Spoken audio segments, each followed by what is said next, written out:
liberty in the fires of hope and prayer. With boundless faith in our destiny, we solemnly declare. Side by side we stand, islands of the blue Caribbean Sea, this our native land. We pledge our lives to thee. Here every creed and race find an equal place, and may God bless our nation. Here every creed and race find an equal place.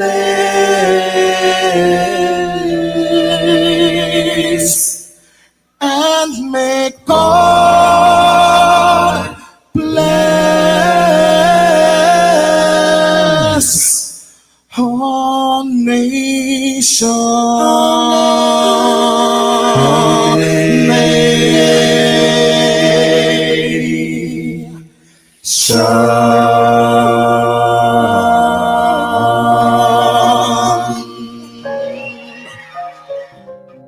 Heavenly Father, we come before you at the start of this new day, giving thanks for life, for health, and the opportunity to serve through this station. We ask for your divine presence to guide us in all we do.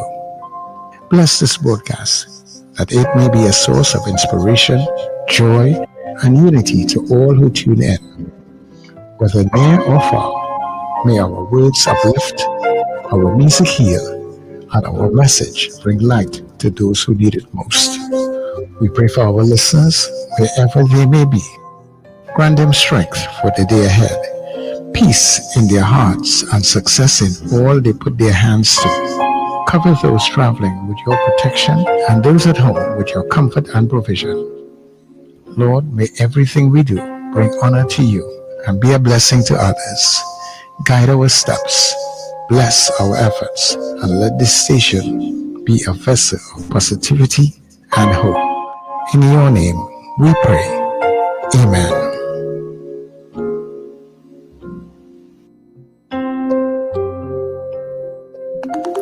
Your voice, your soundtrack, your station. New Era TT Radio, Net Radio. When we outside it, it's an ocean of love. All that we align to the stars up above. Let we dance now, take a chance now with me. And we go jump till morning. Look, the moon don't sleeping. Tell them we not leaving till the last drop of a canal is madness in the capital. So I feel like I'm running tongue again. Jump and shake the ground again. Play with all my friends and them. No place like home. Home. Home. I feel like I'm running tongue again. Jump and shake the ground again. Play with all my friends and them. No place like home. Home. Home. Now is the time for it to jam on somebody. Hand up in the air, madness everywhere. It in the DNA. So get on bad when we on the roadway. We like we on way. Tell them freedom in with DNA. When every hand raised, we become one race. It's only one stage. This is the birthplace. Look where we are. Great is carnival. So magical. It's a blessing sent from above. And we go jump till morning. Look, the boat don't sleeping. Tell them we not leaving till the last drop of a canal is madness in the capital. So I feel like I'm running tongue again. Jump and shake the ground again. Play with all my friends and them. No place like home. Home. Home.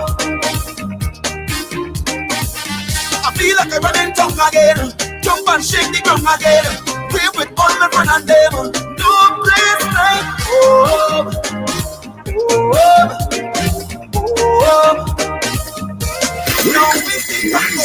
It's the Net Radio Breakfast Show, bringing you the energy, music, and vibes to start your day right. Jump up, play a mass, wind up, in the van, free up, live your life. Well, everybody, good morning to you. No place like home.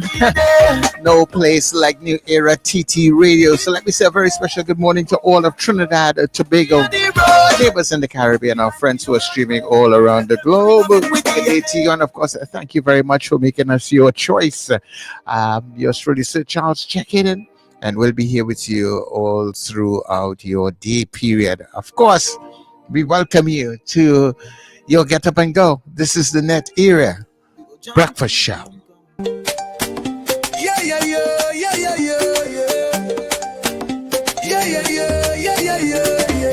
Wake up, it's a brand new dawn. The breakfast show got the vibes turned on. From Maracas Bay to the Savannah line, let's start the day in Caribbean prime. Good vibes rolling through the air. The breakfast show, energy everywhere. We talk, we laugh, we make you think. Grab your doubles or your morning drink.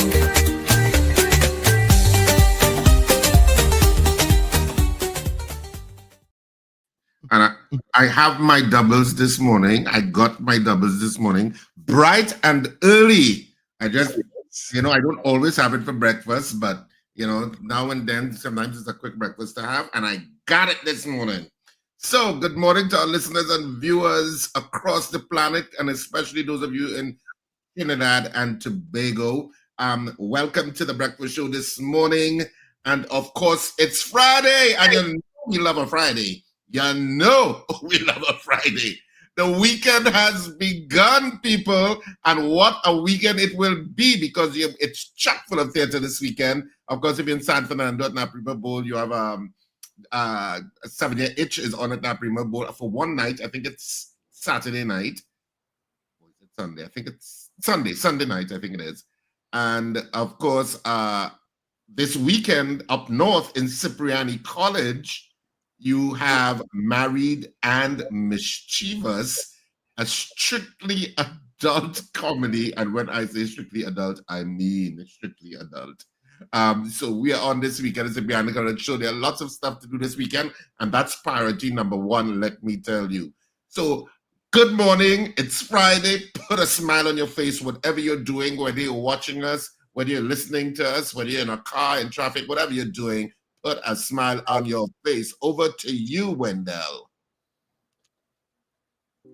Wendell, turn on your mic, God, or your senior citizen. It's you just take it off and on. I expected you to put it back on. No, sir. I rebuke you. Anyway, good morning, Richard. Good morning, Sir Charles. Good morning, Trinidad and Tobago. And good morning, listeners and viewers all over the globe. An absolutely special good morning to Rena Bulu Jennings. Rena, I know the feeling. I know how it hurts, but trust me, you'll get over it. We've been here before, and I'm sending out special hugs to you this morning. All right? And to all the other people who may be hurting, special hugs this morning. Life goes on. All right? We're happy to be in the land of the living. Happy birthday to those who are celebrating birthdays today. I think today is also Brian Lara's birthday. I think he's May 2nd. Yes. So you have an extremely good memory for birthdays. I'll give you that. I try my best. I give you that. Yeah. That's not something that my brain retains at all. Sometimes I depend on Facebook, but there are certain people whose birthday would come along, and I would naturally remember. Like for instance, Basdio Pande is down at the end of the month, somewhere there. I think he is, because I always remember the Piaco airport opening on Basdio Pande's birthday. I think it's May 25th, right? I stand corrected. But for those who are here with us, we are very appreciative of you. And so many of you all are logging on now. I'm actually trying to do this thing without my glasses. You notice that, right? But when I have to read, I have to put it on. Right? Yeah, So I don't even know how I'm looking for the people who seeing me, because they've always seen me with my glasses on. Right? I noted this morning when I saw you. I said, "Oh, he's trying to go classes free this morning." I'm trying to do classes free, you know. Said, but okay. but we are happy to have you all. We so appreciate what you've done for us. Today is exactly 1 month since we started this show. So because we started on the 2nd of April. Yes. When Sir Charles says, guys, let's do this. Spoke to us individually, of course, to say, let's do this. Let's get back on air and and make this show something. And here we are, 1 month later. Yeah. And we're happy. And so many interviews. Thank you very much. And so many interviews we've done already. So thank you, Sir Charles, and of course thank you to our listeners and viewers across Trinidad and Tobago and across the planet who take their time to listen every day to what is relatively a young station in terms of its space in the electronic landscape, so to speak, or the media landscape. But you know what? We're making our inroads because we do things our way and in our style. And so, Wendell, of course. And for the people who've supported us over the years, we are so thankful that you have kept with us and you've encouraged us to be here, because we were good at what we were doing, which is nothing. You understand? We were good. And then Sir Charles came up with this brilliant idea. And the timing was perfect. And here we are. On this Friday morning. So, we could go to our good news before we get into the substantive talk, because, of course, we have a packed show for you today, again, especially in the second hour. We'll be speaking to Ferdy Ferreira, of course, a frank and brutal discussion with Ferdy Ferreira about the mistakes that he sees the PNM makes and sometimes continues to make, I guess it is, in his mind. Of course, he's a political historian. He was a founding member of the People's National Movement, and I think he and Dr. Williams had a falling out at some point. At some point, they had a falling out in terms of I suppose, the pathway forward. So you're going straight back to 1962 and 1956, probably, and that's where you're going back with Ferdy Ferreira. Of course, I think all of us on the morning show weren't born then. We came definitely not. We came after that, but so we are post 1962 generation, which is which we assumed was taking over, but apparently not yet. Not yet. Not yet. But we haven't taken post 1962 generation has not yet taken over the corridors. But they may be in certain positions, but they have not yet taken that mantle in terms of the prime ministership. Yes. Wendell, as far as you know, well, that's incorrect. We had it for a brief moment. Briefly. We had a 50-year-old for a brief moment. For a brief moment, Yes. Wendell, as far as you know, Mr. Ferreira is ever involved in the electoral politics, like going up as an MP or anything like that? No. He was also one of the founders of the ONR. When he fell out with Dr. Williams, he went and formed the ONR. Oh, okay. So he has had a history, and that man has a brain like woo. At 80, at near 90, I think he is. He has a hell of a brain. He is 90 or a little over 90. But we will be talking to Ferdy Ferrer in the next hour, and that was always interesting.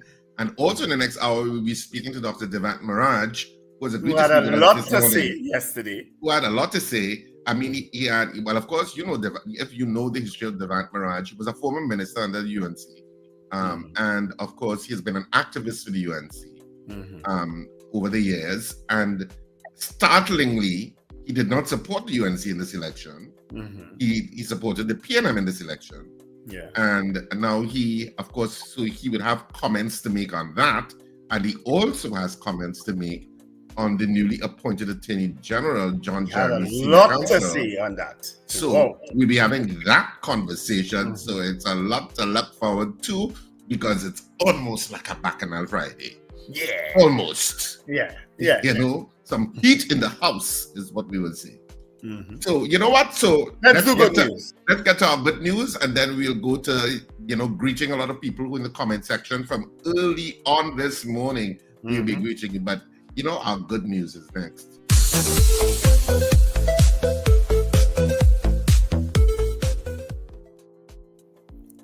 So our good news segment actually comes from the very first chat that we had this morning, right? The very first chat. And it's from Suzanne Jessup, who said the breakfast show was starring on CNT3 News last night.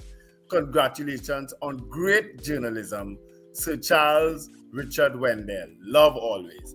That's one of our good news. And of course, the other one is the fact that Kamla Prasad Bisesa, I thought, made an excellent first start to her second stint in office yesterday in terms of the speech that she made after the swearing in.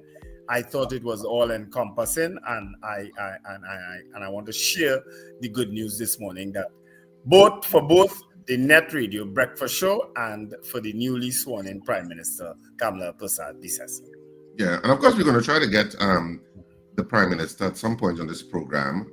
We're always trying to get whoever we need to talk to on this program. So we'll see how that goes. So we're already working on guests for next week. But that's some really good news. So that's our good news segment for this morning, on the Breakfast Show.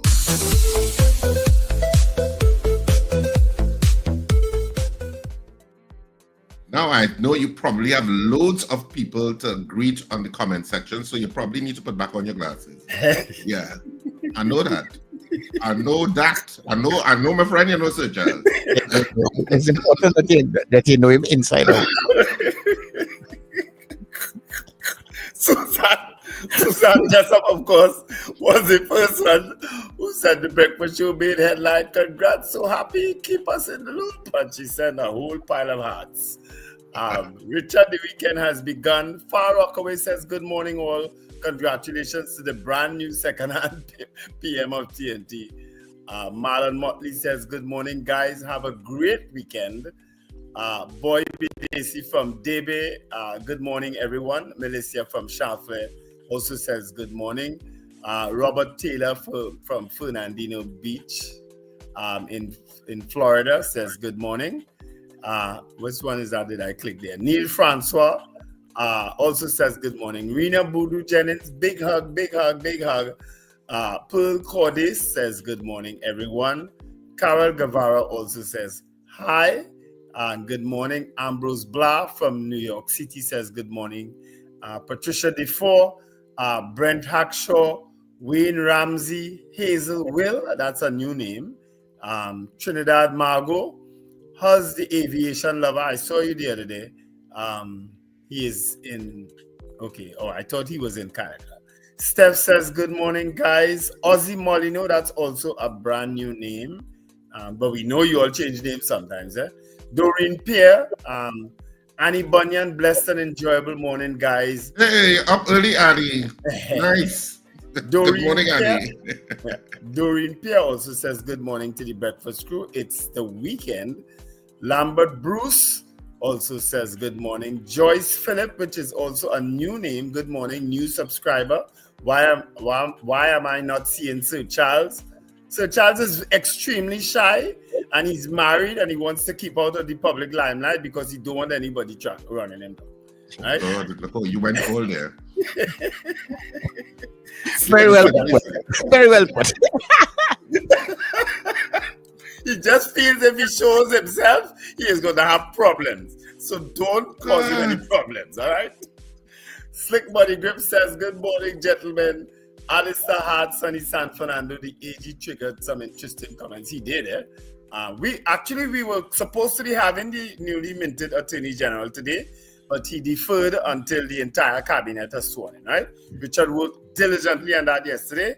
And he did give the assurance that his first interview will be with us, right? Well, his first official interview. He did one. You real stating thing that you hope is true. Yeah, I know. I trust you, Richard. I trusted you. Okay. Anyway.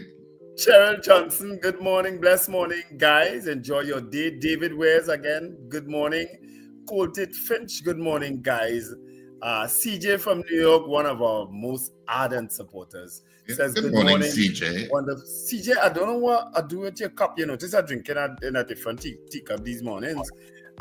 Your cup somewhere in the house, and I had to find it, right? Thank you, Sir Charles, for taking that initiative. Yes, for sure. Sherwin Kerr says good morning to the morning breakfast team and all listeners and viewers. Have a wonderful day. Katian Charles also says good morning, everyone. Michael Robinson, thanks for joining us back. Michael Robinson Manish from Japan. Good morning, Michael. Yes. All the way in Japan.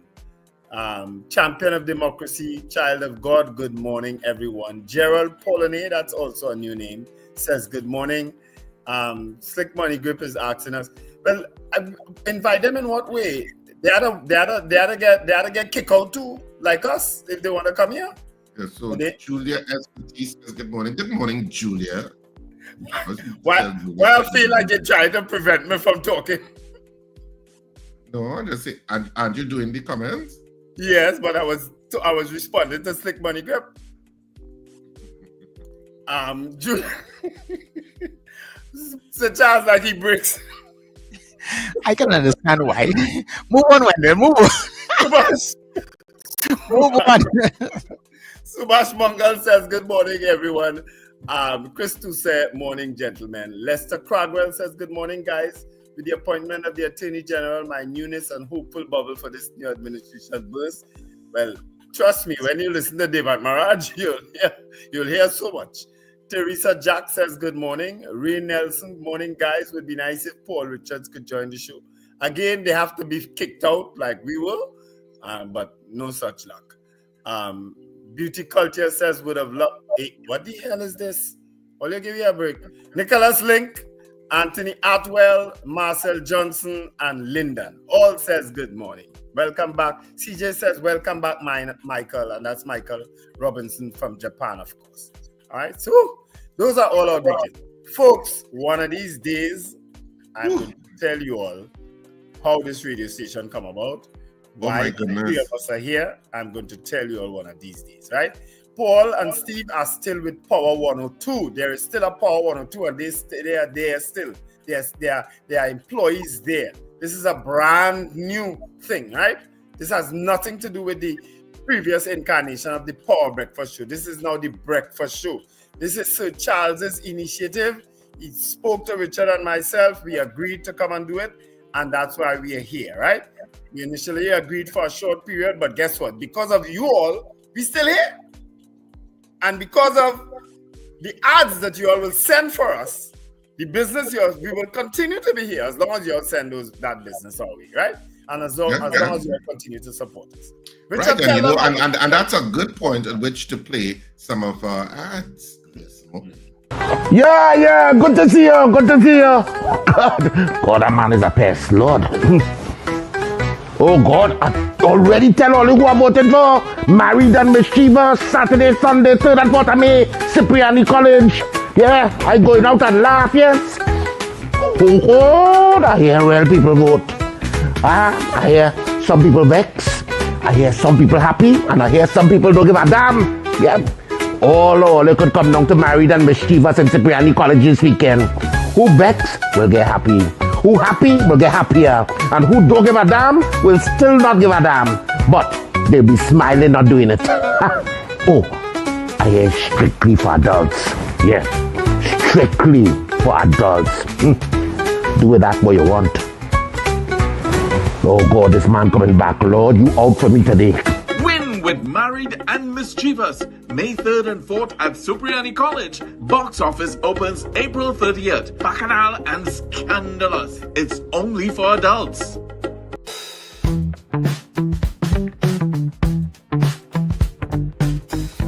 S&H Rum Box, 137 Western Main Road, St. James, for all your retail and wholesale needs for alcohol and non-alcoholic beverages. Call us at 686-0599 or visit us at 137 Western Main Road, St. James. S&H Rum Box, drinking out of the box.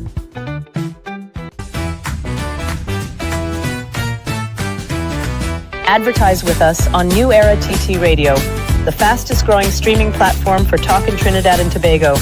Audio and video ads welcome. Elevate your brand with us. Connect with us at newerattradio@yahoo.com or call us at 299-5156. Now what are you waiting for?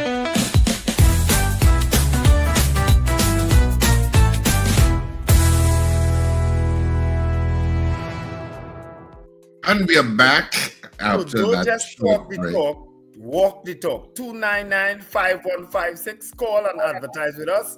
That way you can be guaranteed that we'll be here for as long as we possibly can.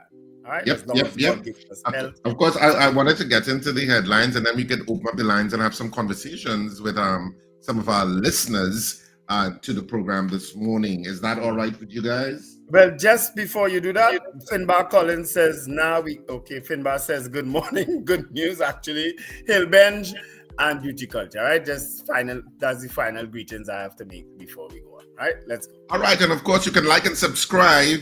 We are simulcasting on YouTube, Facebook, and of course TuneIn, and soon we'll be easily available on your smart devices. I know a lot of people have been raising those issues. How to get us on your smart devices. We're resolving that issue. And of course, like and subscribe. It's important. You know our goal is to get 100,000 subscribers. You know we go big or we don't go at all. And so that's our goal. We're a little way off, but we'll get there. And I'll start now with the headlines for today on the 3 daily newspapers in Trinidad and Tobago today. What are the headlines? Now I'll do like you, Wendell. Shoot. So you put on yours, I take off mine. The Daily Express for this morning. I'll tell you, Kamla's love runneth over. That's the headline in the Daily Express this morning. Of course, today is Friday, May 2nd, 2025. Vows to make all citizens happy and safer. Promises swift action against corrupt ministers. Jeremy appointed AG. All of these are the headlines. And there is a picture of Kamla Persad-Bissessar on the front page. Pretty in pink, I guess, if that's what you want to say. That's on the front page. Looking very elegant, actually. And on the back page of the Daily Express, of course, proud day for all of us. There was a picture from that ceremony yesterday. And going into the Express to get the sports. Legions seek win to advance. 2 TNT pairs for NOR CECA opener. Blazing Star TNT women outplay Barbados in 2020 opener. So that's the front and the back page and the sports in the sports headlines in the Daily Express. Over now to the Trinidad and Tobago Guardian for this morning. Of course, the swearing in of the Prime Minister yesterday is on the front page of all the daily newspapers. PM for all. Kamla promises inclusive government, says supporters of every party will be treated fairly. Ex-PNM AG returns under UNC. Judge to rule on Commissioner of Police Earler case next week. And Farley plan to bring back Sandals not dead. All of that is on the front page. And on the back page, CWI deposits US $88 million revenue. That's the main story in the sports pages, according to the Trinidad and Tobago Guardian. We'll come back to that Sandals story briefly, because remember when that Sandals story and Dr. Rowley invited Watson Dew and Farley Augustine to his conversation, let's call it a conversation with Adam Stewart. You remember we had that conversation on this show, yes. And we said maybe he should have invited members of the opposition. So that there is some level of continuity, because you were just before an election, and so whom is Adam Stewart negotiating with? Yeah, it's best that it be a unified front, that so you have opposition and government, because of the election that was on the horizon. You know that there is some level of continuation to the talks. We did raise that. We did. Yeah, so we'll see how it all plays out now. Newsday front page: Kamla's promise on return to government. A PM for all, and there is a picture of the Prime Minister and the President at the swearing-in ceremony. John Jeremy sworn in as AG, and so of course we neglected to say congratulations to them both. Congratulations to your appointment as Prime Minister, Camera Prasad as Senior Counsel, and also congrats to John Jeremy, Senior Counsel. But I did tell him congrats yesterday. This is his third stint as Attorney General. Yeah. TNT whip Barbados. Vincent Cooper lead the way in women's T20 Blaze opener, and Emirates James has our full support. So that's it for our 3 dailies this morning.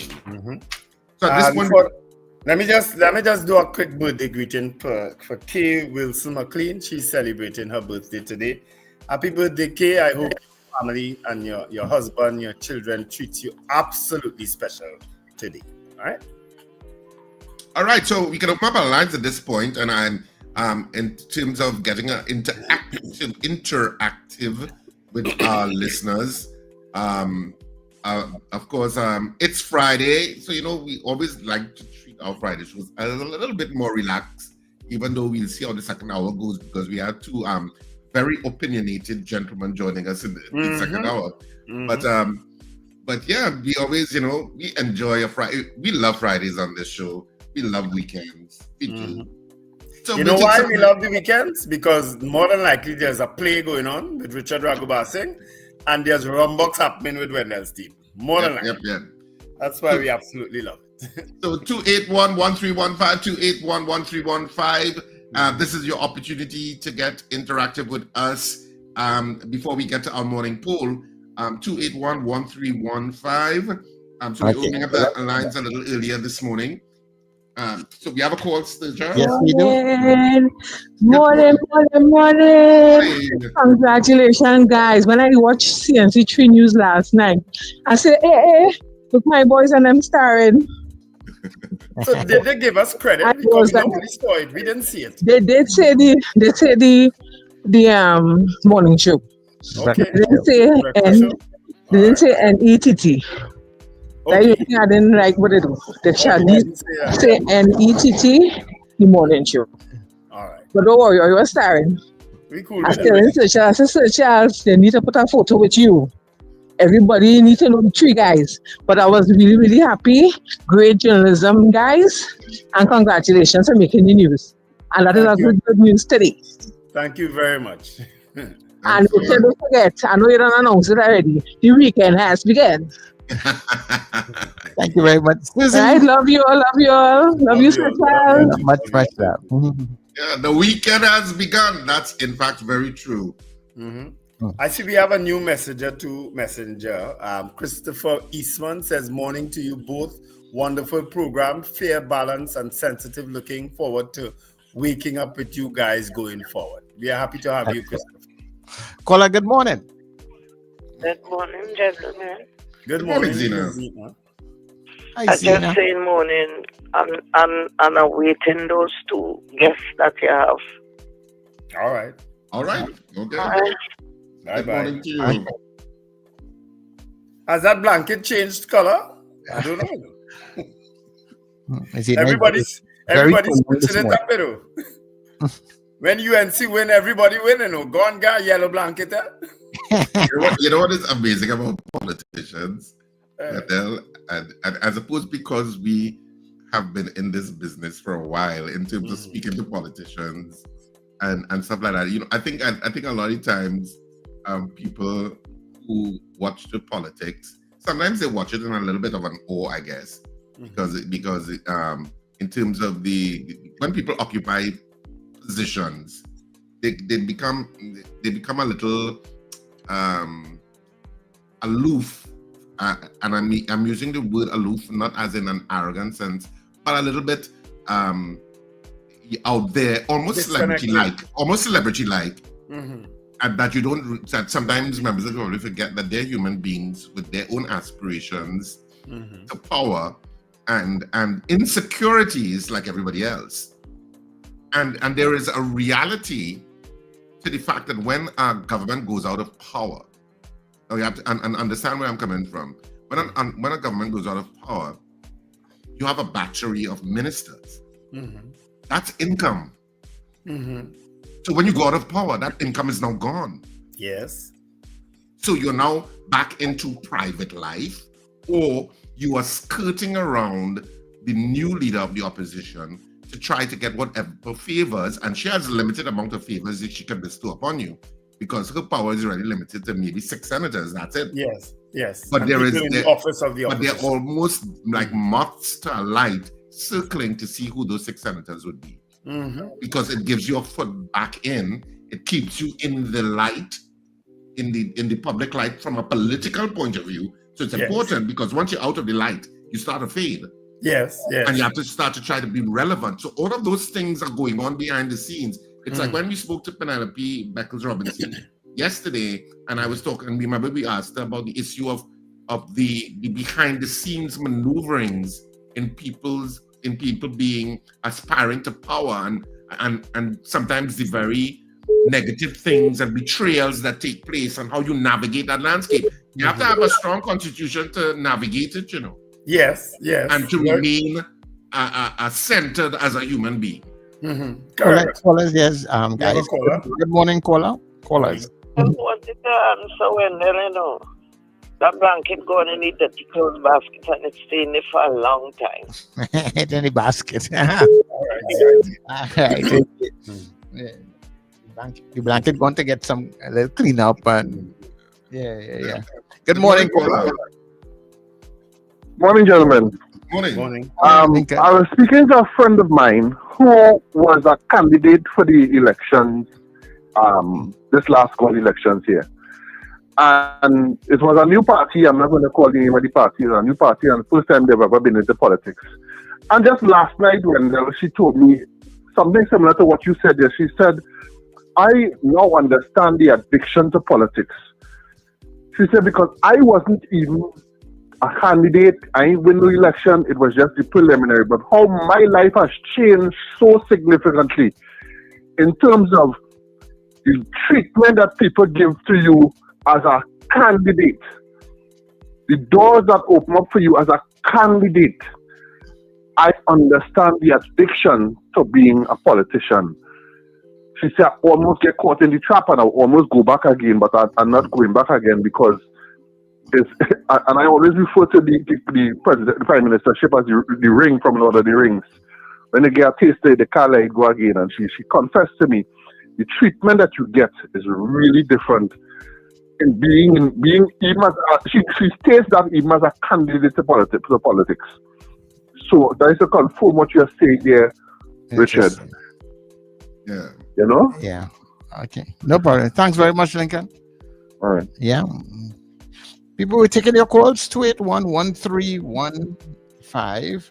Yeah, so 281-1315, 281-1315. You can direct call us or WhatsApp call us. So if you're in other parts of the planet, you can call us to, of course, just put the 868 code before it. So 281-1315.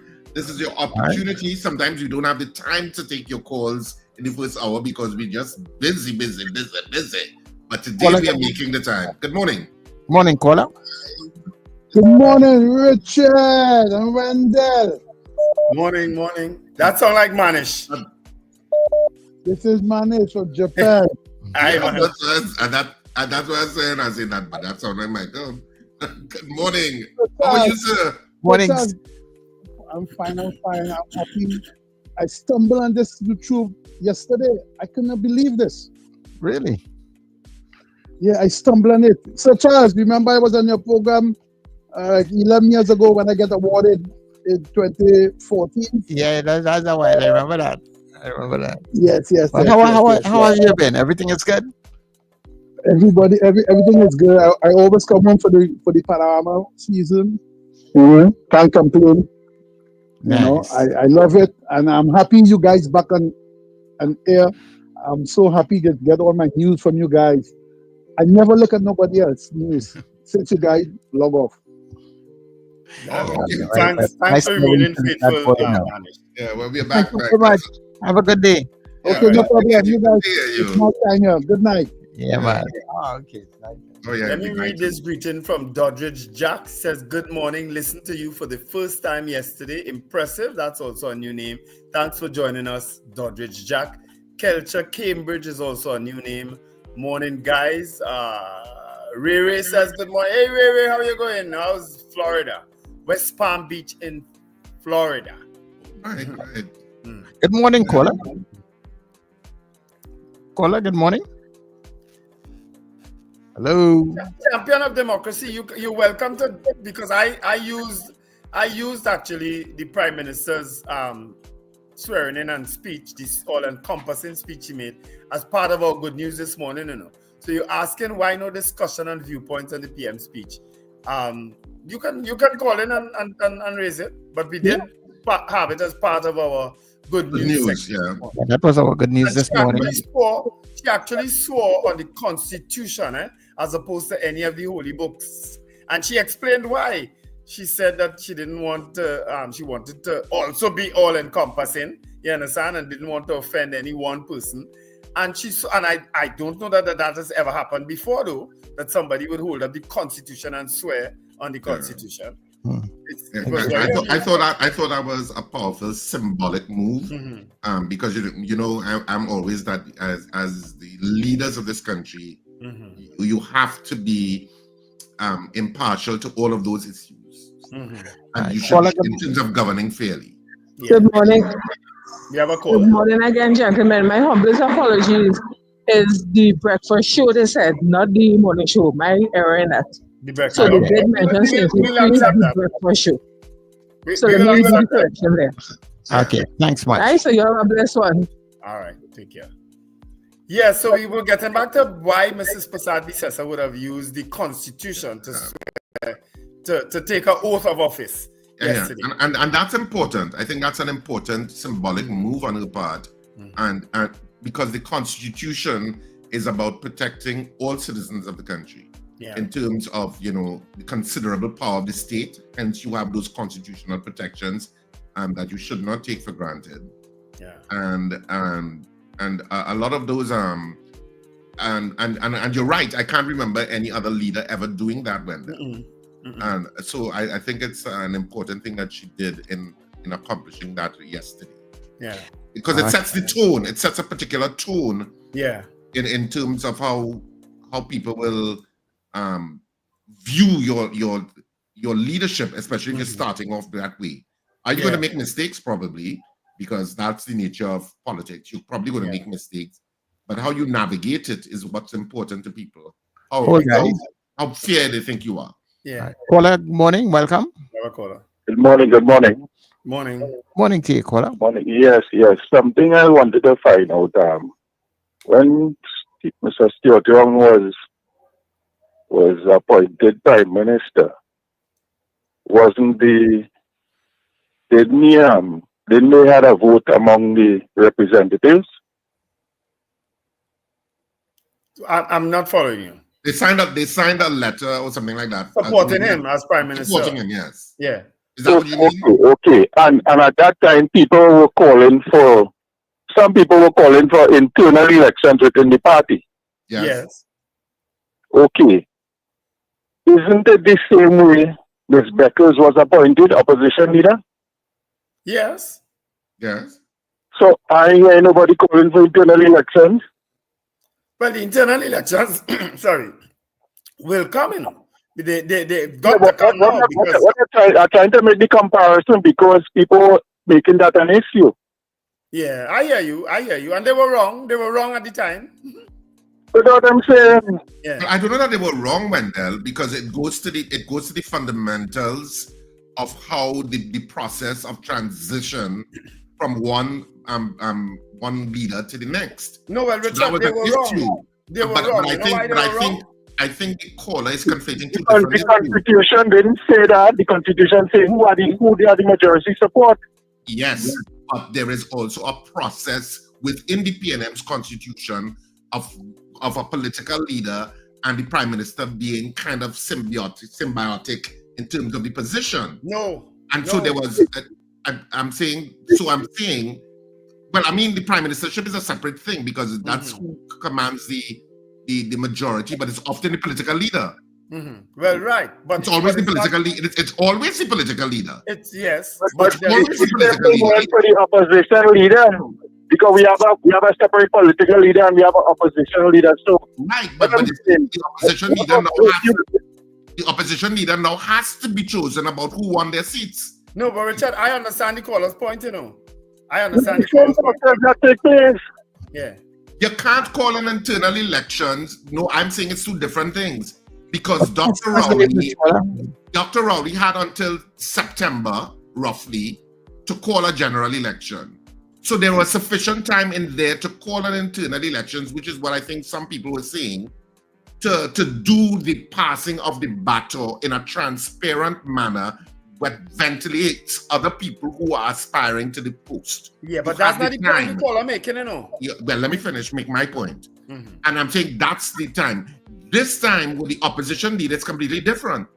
You're now going into a new parliamentary session. You have to have an opposition leader, and it has to come from whoever was the majority of the losing candidates, the losing party, now selects that opposition leader. Right. There is no window. There is no window for internal elections at that point. Understood. But the point the caller making, and I understand it, is that at the end of the day, it still requires the support of the majority of people who in the parliament.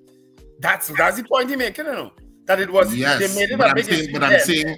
But I'm saying the transition to Stuart Young in terms of the criticisms that came from the PNM itself.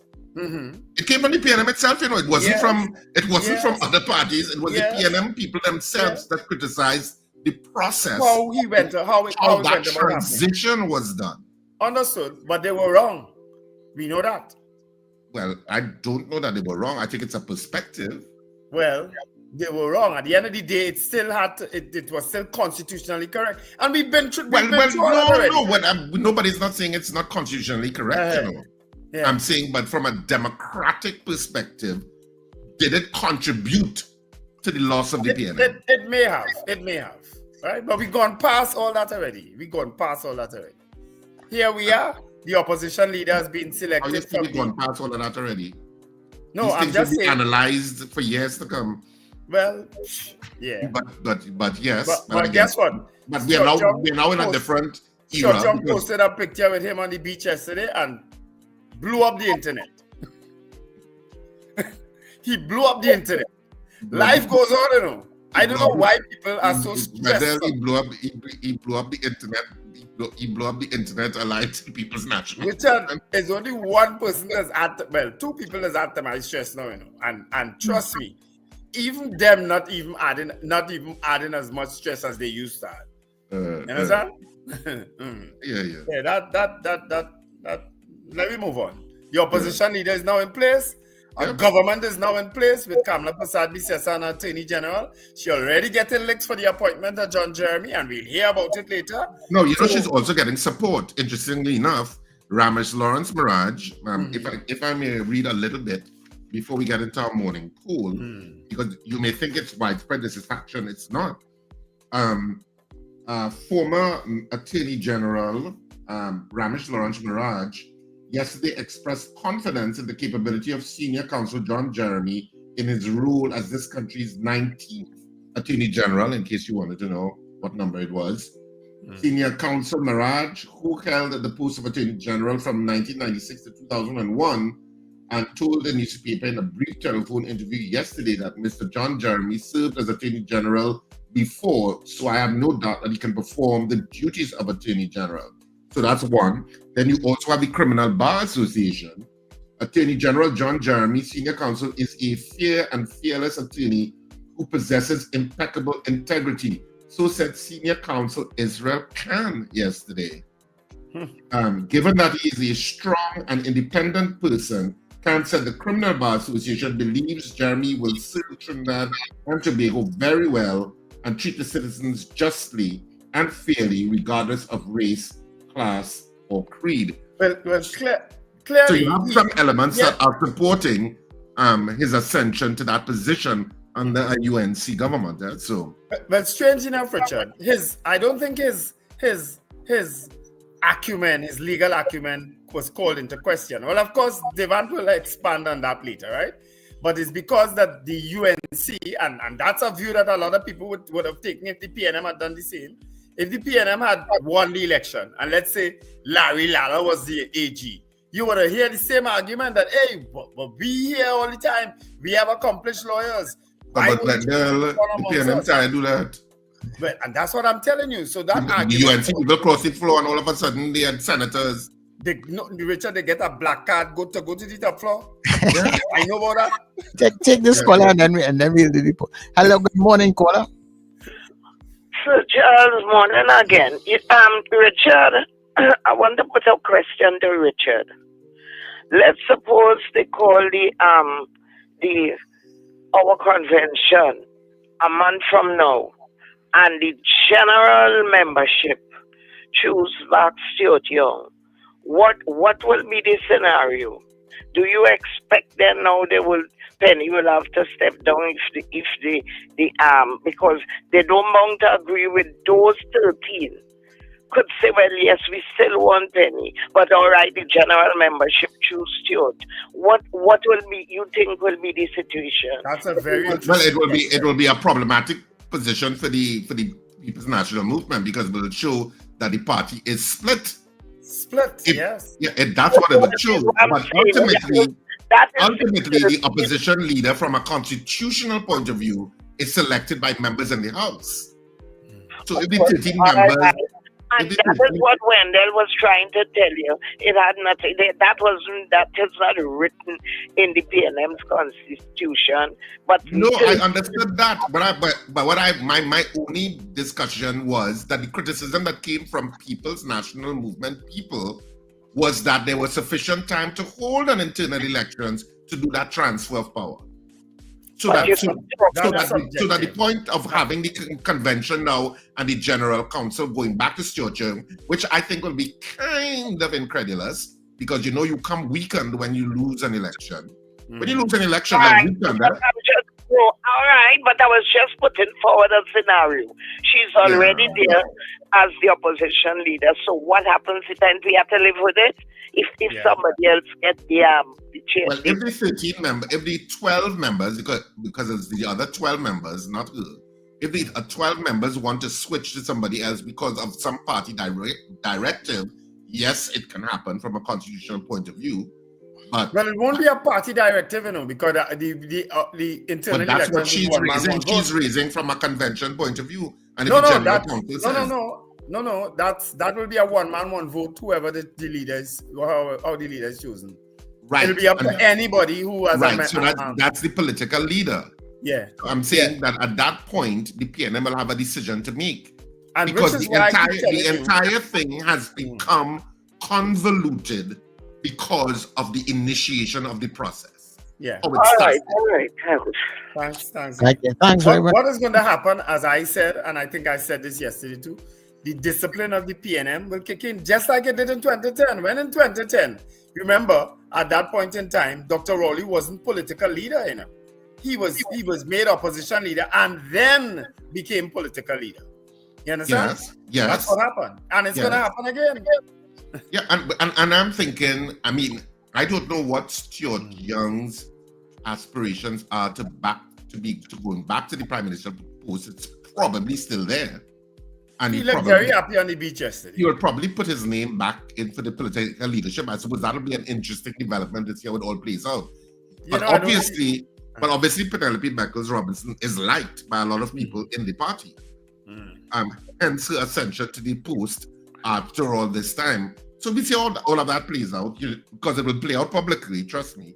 And we will have our own discussions on it here on this program. Oh, we'll have a lot of discussion on it. And I guess discussing so let's take this final call and then we'll do the poll. Caller, good morning to you. Hi, good morning, gentlemen, New York City. Morning. If there's one good advice I would have for Mr. Young, if I was a member of his family, is to resign from this representative politics, go back into his private sector, where his talents and leadership will be much more recognized and appreciated. Because in that situation there, I do not see him being used in any meaningful way in the PNM. Basically, that's my personal view. Good morning and bless you guys. I'm sure it's a view he will also consider. Yeah, but politics is a strange thing, Besides making strange bedfellows, you can also have comebacks that you did not imagine would happen. Well, Penelope Beckles-Robinson is a classic example of that, Yeah, well, is she a comeback or is she an ascender too? she's a comeback. She was out of parliament, out of cabinet, out of everything, you know. Yeah, but she's never been in that high position before. Well, I mean, she was an MP. okay, I take your point, but politics can have comeback kids, so to speak. So it's not impossible that Stuart Young can maneuver his way back into the leadership of the party. Yeah. So it's not impossible in politics. Trust us, nothing is impossible. Get addicted, Richard. It's an addiction. It's nothing like is impossible. Drugs and sometimes sex. Yeah, you went down that road. There he went. So, what's our morning poll this morning, Wendell? Because we move into morning poll. Do you support? I had this morning poll. Were you surprised at the selection of John Jeremy? Right. So that's it. Let's go with that. So, our morning poll this morning: were you surprised at the selection of John Jeremy, Senior Counsel, as Attorney General? There it is up on the screen, and of course, you can vote now in the comment sections of course, Facebook and YouTube, where we are simulcasting. And of course, you can also vote via WhatsApp at 281-1315. You can see it on the ticker tape below there. And of course, you can also call and give us your vote at 281-1315. And of course, always remember to like and subscribe. Next hour, we have Ferdie Ferreira and we have Dr. Devant Maharaj weighing in not only on the election results, but, you know, the AG selection, the selection of the opposition leader. All of those issues will be chock full in the next hour on the breakfast show. All right, so let's see what votes we have here. I have Pauline saying, Wendell, I have Pauline saying no. I have Sean saying no. And I have a caller online. Caller, good morning to you. Good morning to you guys. Good morning. Morning. Hello? Yes, caller. Morning, caller. What's your vote? Good morning. I think the appointment of AG John Jeremy is that's all I like, Skippy. Former Prime Minister. No. Not Skippy Thomas, because I think the last time our government became with corruption, so this time around she don't want that. She should look into tie up all loose ends, so at least you could have the UNC government for some terms going forward with unification. That's my contribution. So you were not surprised at the selection? Is that your vote? Well, yeah. Well, that wasn't a vote, that was a statement.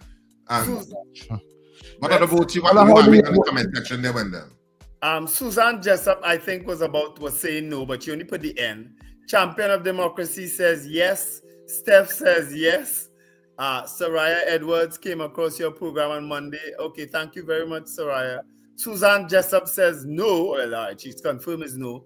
Truth Set You Free says yes. Seth Bay says yes. Boy Bidesi, yes. Kazim Mohammed, no. Sabita Beer say yes. Robert Taylor, yes. Gregory Boyer from Bow Wow says no. Michael Robinson says yes. Julia Batiste, no. Lester Cragwell, yes. Far Rockaway, no. Avanel Brown, no. Annie Bunyan, no. Rena Boodoo Jennings, no. Andre says no. I actually predicted it. I did too. Well, kind of some people did too. Alistair Hart says yes. Carol Guevara, yes. Beauty Culture, yes. I didn't think they would have been brave enough to do it, but guess what? They did. Nicholas Link also says yes. All right. Caller here. Caller, good morning. What say you? Yeah, morning again. From the time he appeared on the platform, I know that was the purpose. Okay. So no. All right. Oh, the sexual addiction resonated with real people. I don't know why they private messaging me. Probably like to get addicted. Anthony Atwell says, well, pleasantly surprised, so I guess that's yes. Noel Webb, 1979, says yes. Christopher Eastman says yes. Wayne Ramsey, no. Colted Finch, yes. All right, so I have Joyce saying yes. I have Frank saying yes. And I have Afia saying yes also. Slick Money Grip, yes. Faraya Hayatali, hi Miss Hayatali, she also says yes. All right, so we'll take the rest of your votes post the 7 a.m. news, because now it's 7 a.m. on the dot, a little bit after, and we now go to our news on the breakfast show on New Era TT Radio.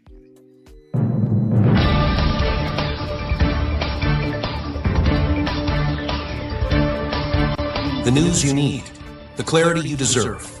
Local, regional, global. This is Net Radio News Now. Good morning, Trinidad and Tobago. This is Amanda Mitchell with your news on New Era TT Radio for Friday, May 2nd, 2025. History was made yesterday as Kamla Persad-Bissessar took the oath of office for her second term as Prime Minister of Trinidad and Tobago at President's House in Port of Spain. President Christine Kangaloo officiated the ceremony, which also saw Attorney General-designate John Jeremy sworn in. The remainder of the cabinet will take their oaths tomorrow. In a powerful inaugural address, Prime Minister Persad-Bissessar pledged to champion what she called the forgotten people, citizens living in underserved communities across the nation. From the fringes of the Guanapo to the coconut estates of Icacos, from Kernahan village in the Nariva swamp to the coastline of Charlottesville, Tobago, I see you, she declared. You will be treated equally and fairly. The Prime Minister issued a stern warning to her incoming ministers, emphasizing that accountability will be non-negotiable in her administration. She promised swift action against any government official who treats citizens with callousness or corruption. Drawing on Christian scripture and reflecting on her decade in political opposition, Persad-Bissessar described herself as having been a woman scorned, a pariah to many, but found strength through the support of ordinary citizens. She called on the nation to choose courage over fear and hope over despair as they embark on this new chapter. Despite suffering a second major electoral defeat, PNM Tobago Council leader Ansel Dennis has announced he will not resign from his position. Speaking to reporters, Dennis rejected responsibility for the party's failure to secure either Tobago East or West in Monday's general election, arguing the national vote doesn't reflect his local leadership. Dennis maintains that post-election analysis suggests the PNM would have performed better in a Tobago House of Assembly election. The party's next leadership election is scheduled for April 2026. Meanwhile, TPP's Joel Sampson, who captured the Tobago West seat, will step down as THA Secretary to assume his parliamentary duties. Chief Secretary Farley Augustine confirmed no by-election is needed, as the next THA election is due within the year. Police are investigating a brazen home invasion in New Grant, where a teacher was robbed of $230,000 hidden under her mattress. The incident occurred during school hours on Tuesday, when the educator returned home around 12:30 p.m. to find her house ransacked. Tableland police discovered the burglar proofing had been pried open and a window unlocked. Along with the cash, thieves made off with a CCTV system, a titanium watch valued at $1,500, an iPad worth $6,000, and a PlayStation 5. In separate incident, Javon McBean, 31, of Rigaud Street, Laventille, was shot dead Wednesday evening. Police report McBean and Shamaki McIntosh were liming on William Street when masked gunmen in a white Nissan Tida opened fire. McBean died at the scene while McIntosh, who was wounded, drove himself to Port of Spain General Hospital for treatment. In an unprecedented legal development, 2 attorneys faced disciplinary action after Justice Westman James discovered they submitted fake legal cases to the High Court, allegedly generated by artificial intelligence. The incident emerged during a 2023 breach of contract lawsuit involving Next Gen Pathology Services Limited. Justice James found the cited cases could not be verified and contained telltale signs of AI fabrication, including improper formatting and referencing individual parties instead of trade unions in supposed industrial court matters. The attorneys claimed they retrieved the cases from an online source that's no longer accessible, but Justice James deemed this explanation wholly unsatisfactory. The matter has been referred to the Law Association's Disciplinary Committee, potentially marking Trinidad and Tobago's first legal case involving AI misuse in court. You're listening to news on New Era TT Radio. In regional news, 3 members of a religious group in Jamaica will face court on June 16th following the abduction of a 13-year-old girl from Clarendon last month. 60-year-old Byron Hunter, Donna Mae Taylor, and Rushia Hunter remain in custody after Wednesday's court appearance. Police revealed the teen was taken without her mother's consent and discovered days later at a house in Ewerton, St. Catherine. Investigators uncovered a disturbing religious motive. The girl was allegedly taken for a special event based on a prophecy involving 3 days of darkness. 2 other children found at the property were not enrolled in school. Charges include child abduction, conspiracy, and failing to secure education and proper care for minors. In international news, the International Court of Justice has unanimously reaffirmed its December 2023 provisional measures, ordering Venezuela to refrain from conducting elections in Guyana's Essequibo region. The court's Thursday ruling specifically prohibits Venezuela from holding or preparing elections in the disputed territory, which Guyana currently administers and has controlled for over a century. Venezuela had announced plans to hold elections in Essequibo on May 25th, recently issuing candidate notices. Guyana maintains the territory is an integral part of its sovereign nation and views Venezuela's election plans as a direct violation of international law. Guyanese President Dr. Irfan Ali welcomed the ICJ's decision in a Facebook post, reinforcing his country's position on the territorial dispute. That's your news for this morning on New Era TT Radio. The Breakfast Show continues next with Wendell, Richard, and Sir Charles. I'm Amanda Mitchell. Have a wonderful Friday. That was news now. Stay informed with New Era TT Radio, Net Radio.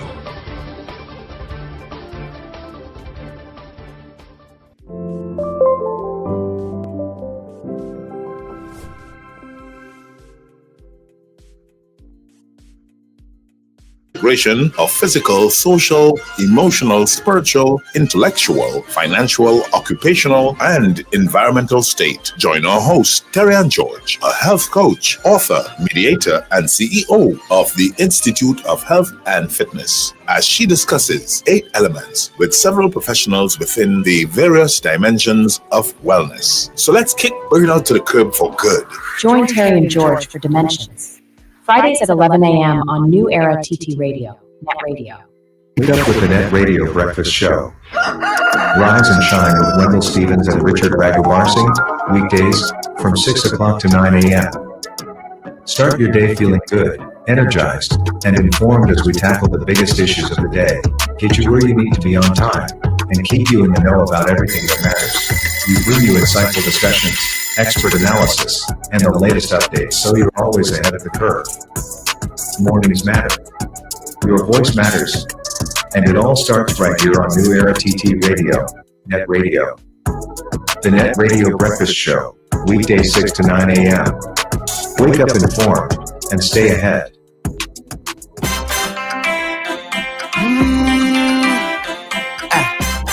Oh, yeah, yeah. You know how to find it, darling. Call me. She tell me she had an accident. Say she stick on the highway. What may come some she problems. So she looking to find me. Bad traffic jam and hot sun beating her day.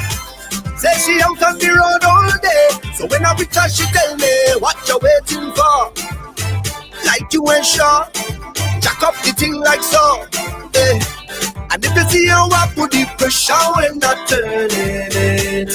As she walking on the road again. Exit up, mechanic. She tell me do quick, I can't be late. You know the boss like to complain. So I put down the walk with confidence. But she watching the timing. For sure no man done call the record. Hey, but it's traffic jam, traffic bumper to bumper. Oh, it's a racer who done clean this back club. Put in the alka, the engine up. Check on performance, charging it up.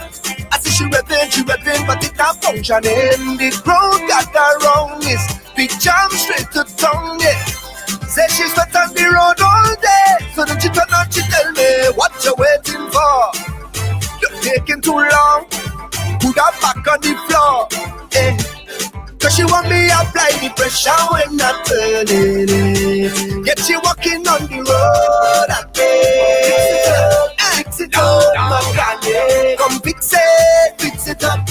Your name I can't fix it up. She want me fix it up. Try not give it up. Mornings just got better. You're locked into Net Radio Breakfast Show. Fueling your day with the best music and real talk. You know how to find me, darling.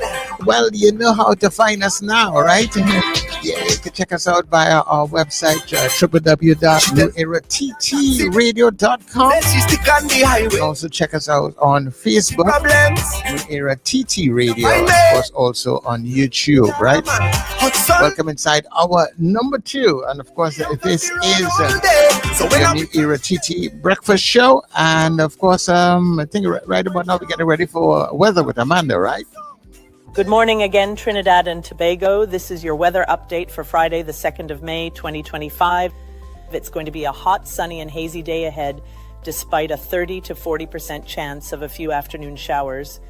That's a low to medium chance, so while you might need an umbrella later today, plenty of sunshine is on the cards. Tonight will be fair but hazy. However, a few early morning showers are likely. For today, Trinidad can expect a maximum temperature of 33 degrees Celsius and a minimum of 24 degrees Celsius. In Tobago, the maximum temperature will reach 31 degrees Celsius with a minimum of 25 degrees Celsius. The heat index will make it feel significantly warmer, 38 degrees Celsius in Trinidad and 36 degrees Celsius in Tobago. Please take extra care to stay hydrated and cool in these conditions. Looking at sea conditions, waters remain moderate with wave heights of 1.5 to 2 meters in open waters and below 1 meter in sheltered areas. Yesterday, there was no recorded rainfall at both Piarco and Crown Point. The monthly cumulative rainfall for May stands at 0 for both locations as we start this new month. The sun rose this morning at 5:47 and will set at 6:18 this evening. For those planning maritime activities today, high tides in Port of Spain will occur at 7:02 this morning and 8:41 this evening, with low tides at 12:59 this morning and 2:01 in the afternoon. In Scarborough, high tides will be at 6:39 this morning and 8:33 this evening, with low tides at 12:37 this morning and 1:49 in the afternoon. Looking ahead to Saturday and Sunday, expect partly cloudy, hazy, and breezy daytime conditions with intermittent light to moderate showers. There's also a 30% chance of isolated heavy showers or thunderstorms. Nights will be settled, however. A few early morning showers are likely. Watch out for gusty winds near any showers that develop. This has been your weather update for today. Stay cool in the heat, keep hydrated, and enjoy your Friday. From all of us at New Era TT Radio, have a wonderful day.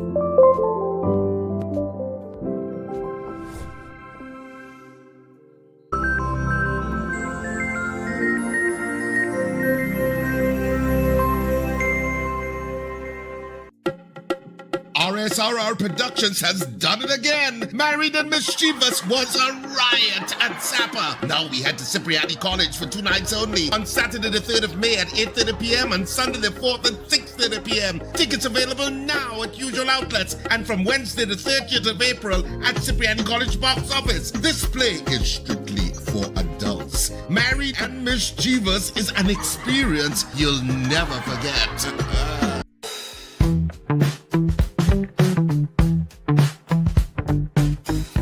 S&H Rumbox, 137 Western Main Road, St. James, for all your retail and wholesale needs for alcohol and non-alcoholic beverages.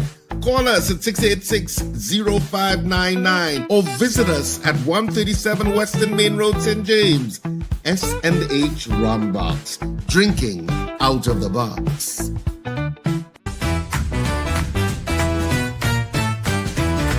Advertise with us on New Era TT Radio, the fastest growing streaming platform for talk in Trinidad and Tobago. Audio and video ads welcome. Elevate your brand with us. Connect with us at newerattradio@yahoo.com or call us at 299-5156. Now what are you waiting for?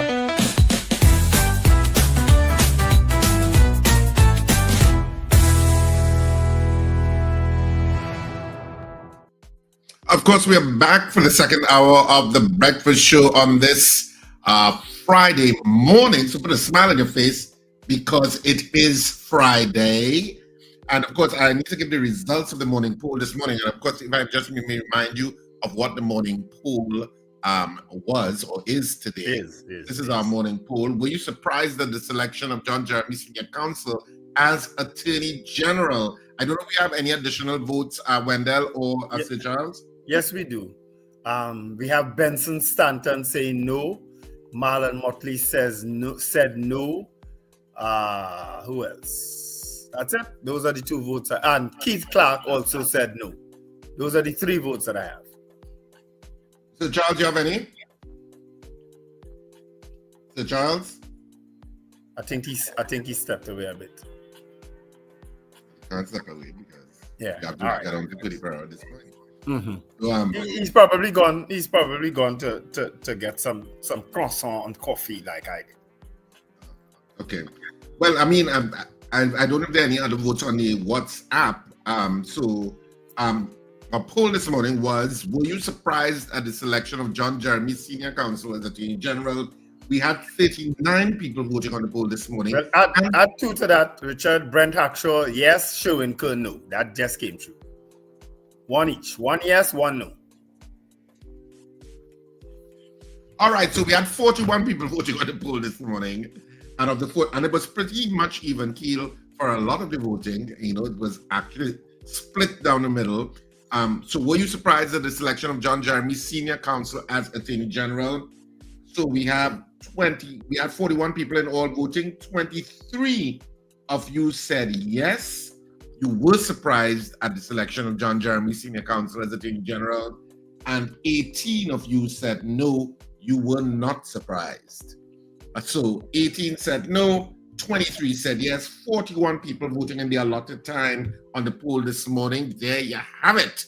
Were you surprised, Richard? Because I kind of was, because I mean, whilst John Jeremy appeared on the platform, endorsed the UNC, I don't know. I didn't think they would have gone as far as selecting him as Attorney General. But when I got kind of confirmation before it actually happened, I said, wow, I want to see how that goes. I mean, maybe I was a little surprised, but I could see the strategic nature of the choice. Mm-hmm. You know, in terms of, especially if you're trying to build this bridge across, you know, the political divide in a kind of way, even though he crossed, but his genetic makeup, if you want to call it that, is from the PNM in a kind of way. Yes. So I mean, so I could see it, and I mean, he is a senior counsel, and so, but I could see people disagreeing too. Now, of course, the UNC has no shortage of legal luminaries. Yes, who could aspire to that post, and who were probably eyeing that post. Mm-hmm. So I could see the disappointment on that side too. So it was a little surprising. You know. And I think it may be the first time an Attorney General crossed governments. You understand?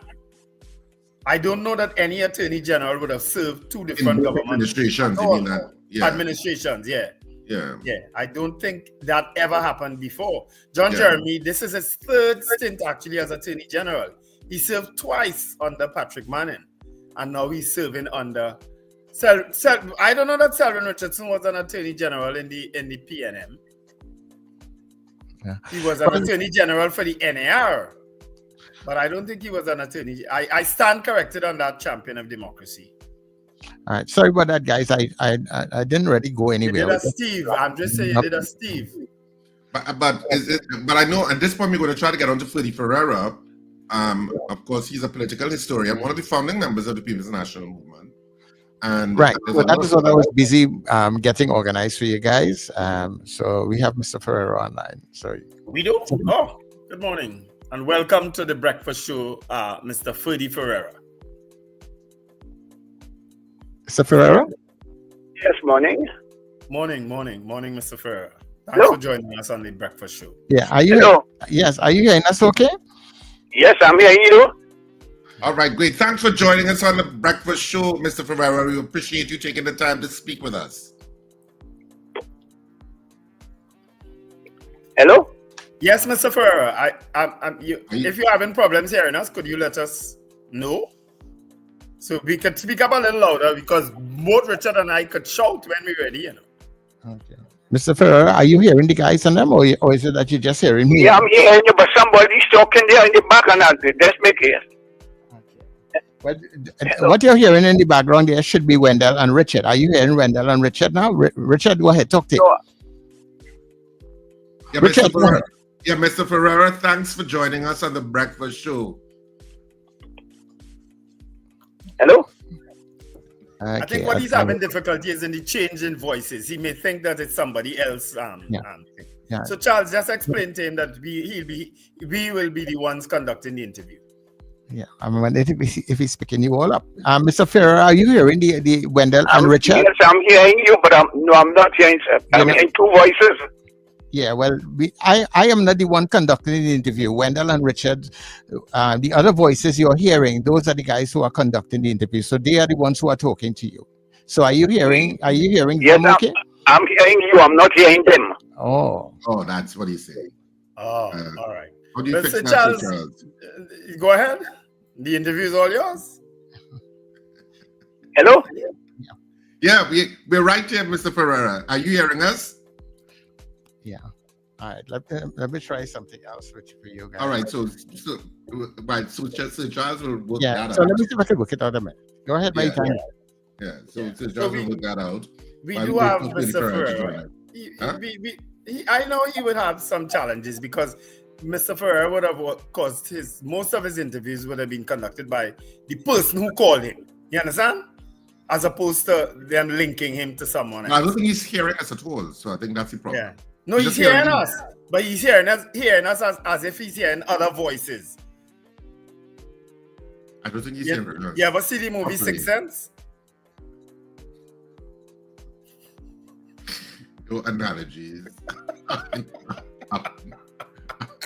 are special. That's what I'm Charmaine calling me. Charmaine just called me, right? Charmaine just called me and just be laughing, you know. Charmaine don't be talking. She just start off laughing, you know. So anyway, we're trying to solve our technical issues and getting on to Ferdy Ferreira via phone. So Sir Charles is trying to work through that issue. Otherwise, Sir Charles will have to conduct the interview. Well, yes. Yeah, you'll have to say, Sir Charles, ask him. You probably have to do that. Oh, God. And then ask him if... And can he clarify what he just said?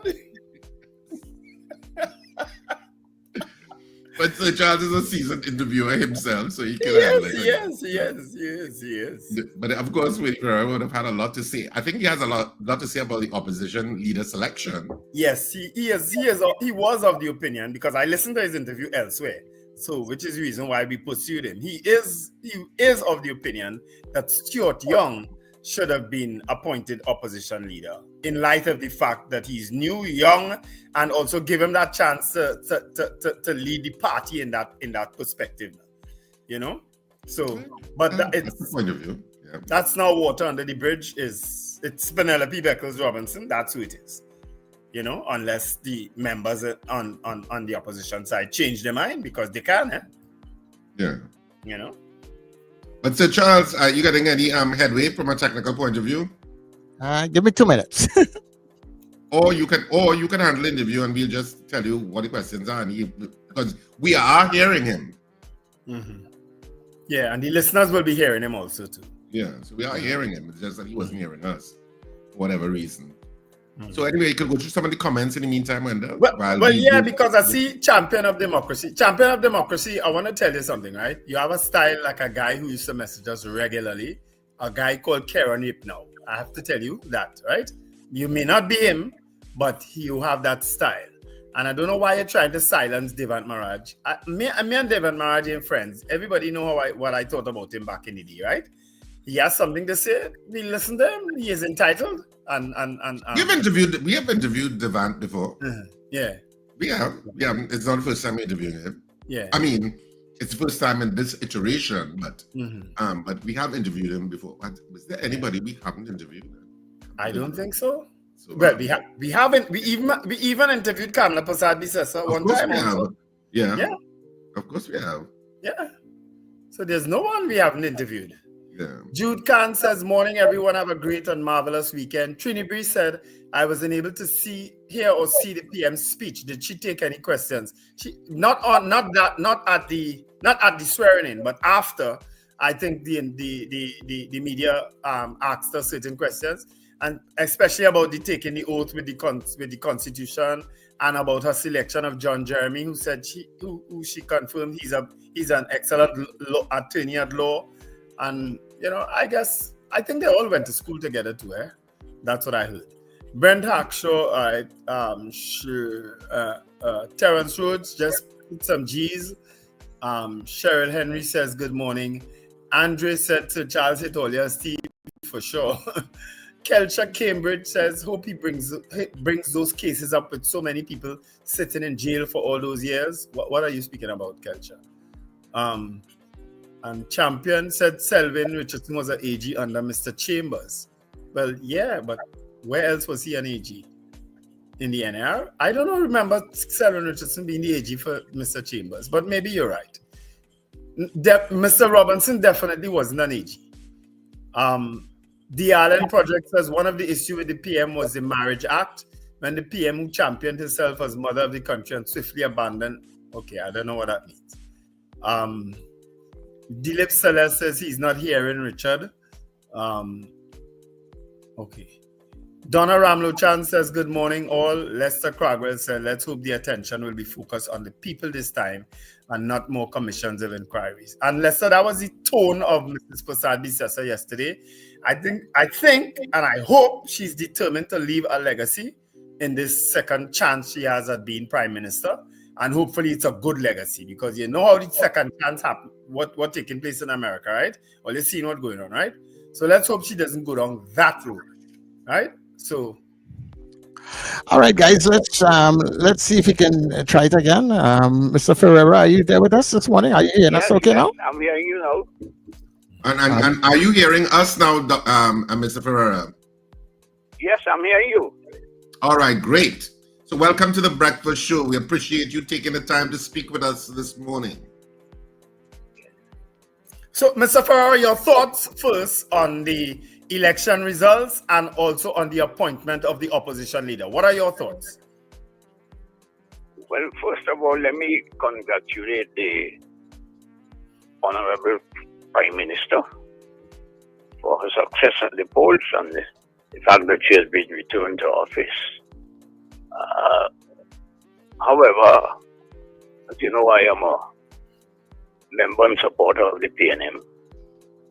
And like everything else, the people have spoken. We have to respect their opinion, even though I am not one of the persons that believe that the voice of the people is the voice of God, because I'm sure that God didn't vote for Hitler in 1936.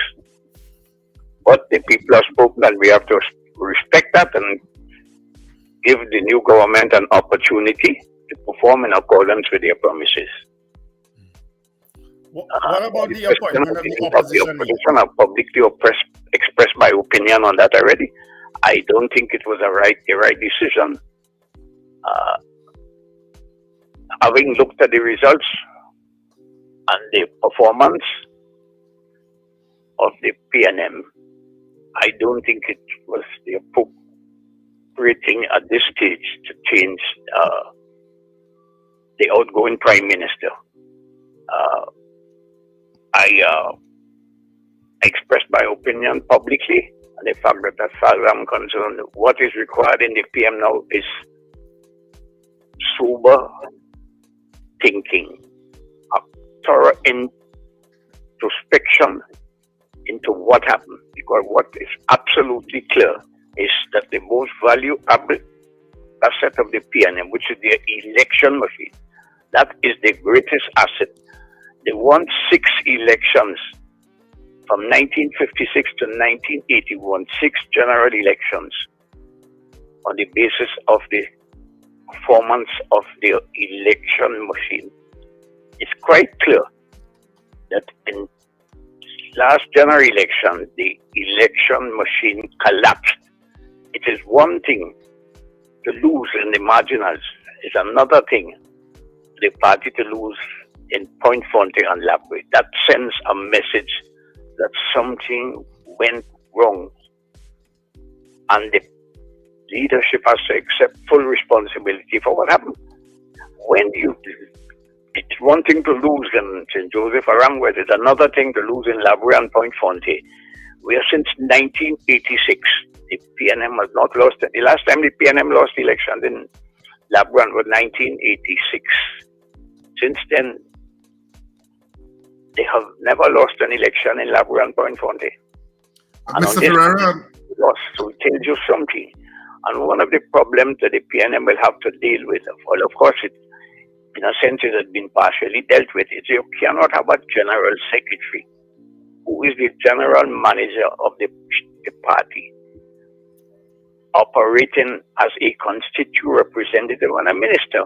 Where is the general secretary getting time to do the party work? Alize House is the center of political gravity. It is responsible for ensuring that the party's election machinery is in very good order at all times, always in a state of preparedness. It's quite clear from the results that machinery collapsed and somebody has to accept responsibility for it. So but Mr. Ferreira, do you have any... PNM can do now is to get into a panic mode and make decisions that are likely to have serious consequences. This is a time for thought and introspection. What has happened in the country is nothing new. This is the third time the PNM has been defeated. And within 5 years, able to reconstruct, reorganize, and return to power, all on the basis of sober, reflective thinking. First, it was George Chambers. Secondly, it was Manning. And third, Rowley. So based on that experience, they proceed to do some heavy introspection. Why didn't these people, their own supporters, didn't come out and vote for them? Yeah, I was just wondering whether you had any thoughts on why 100,000 people did not come out for the PNM in this election rounds like they did in 2020. Do you have any thoughts on why? Well, the original thought and the first thought has to be there was a total disconnection between the elected, between the government and the party supporters. You see, what is coming out now is clearly that there was a level of disrespect and a disconnect between the political leader. The mere idea that out of your 20 elected representatives, in the first round, 9 voted against you. You remember that incident in Tobago? Yes. 9. That has never happened, in far I'm concerned, in the history of the leadership has always been able, whether it was Eric Williams, George Chambers, Manning. And this is the Prime Minister, they're not the leader of the upper. The Prime Minister was, it's clear that there was a level of discontent at the parliamentary level. When 9 parliamentarians could openly defy the leader while he is in power, it sends a message that the political leader apparently did not pick up. He proceeded after that to almost, as in terms of the common parlance, he almost bullied them into supporting Stuart Young. What is wrong here, in my opinion? He had a very good product to sell in the person of Stuart Young, but it was badly marketed. It was the problem was how he attempted to market Stuart Young. I don't think the party generally had a problem with Stuart Young. I think the problem emerged in the way he proceeded to market the product, which resulted in the outcome of what happened. It's clear that there was a level of dissatisfaction within the party which he apparently was unaware of, or if in fact he was aware of it, he handled it badly.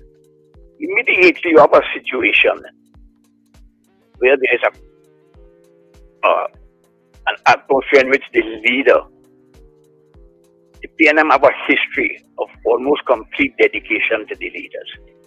Eric Williams, Chambers, Manning, and your parliamentary colleagues are expressing or displaying a level of dissatisfaction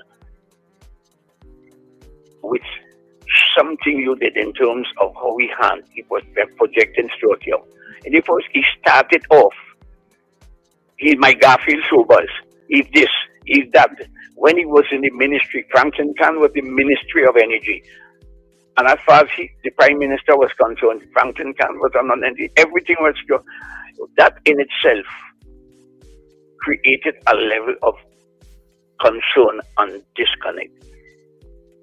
In other words, he approached the matter in a manner that created problems within the organization, within the cabinet, and subsequently within the party. Look at the way, how do you reconcile the way the party projected Stuart Young during the election and what happened after the election? For the election, they buried the hatchet, but they marked the spot.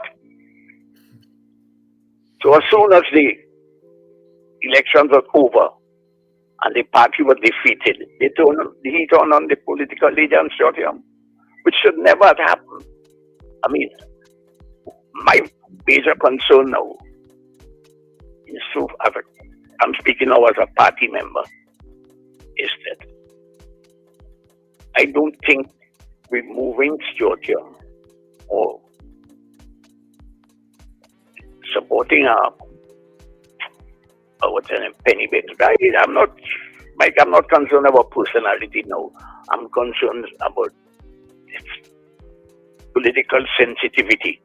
It sends the wrong signal. Not one person of Indian origin was elected. All the Indian candidates in the PNM were defeated. So your party, out of your 13 members there, of course you may look at Colin Burt and Dino Brigger as non-African, but they are, in fact, what we call Shabby, they're not white. So the one non-African that you're having there, who was chairman of the party and Prime Minister, you have now rejected him. It sends the wrong signal. My own view is that Stuart Young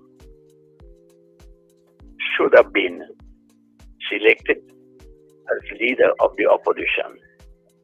Well, do you expect in the internal elections that eventually will be?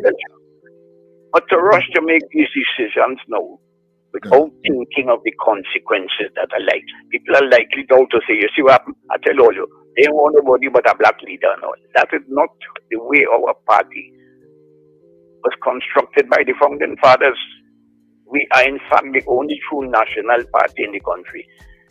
Until what happened there on Monday, the UNC is now coming, has now projected that image as in fact the truth, has taken over from the national party. 4 or 5 African seats on the UNC. That sends a message. The PNM has to look at carefully and see how to compete with that. Yeah. Do you think internally? Do you think that the internal election? The PNM never got from Indo-Trinidadians. Yeah, but do you think, Mr. Ferreira, do you think internal elections, when held by the PNM, will change any of this configuration, or you think they will go along with Penelope Beckles? Well, it depends. The PNM now there's no question about it. The PNM now is in disarray. Look, the last thing the political leader, the outgoing political leader, nobody did. The last day he revoked the appointment of Senator, two deputies, call member. That is childishness. That is, you see, they're panicking, and the biggest mistake, what they have to do now, and they did it in the past. You have no chairman. You have no deputy political leaders. You have no political leaders. That has never happened in the history of the PNM. And they take it. They were 6 months together. When George Chambers assumed the position, he automatically became political leader of the party. Same thing with Pat Panning.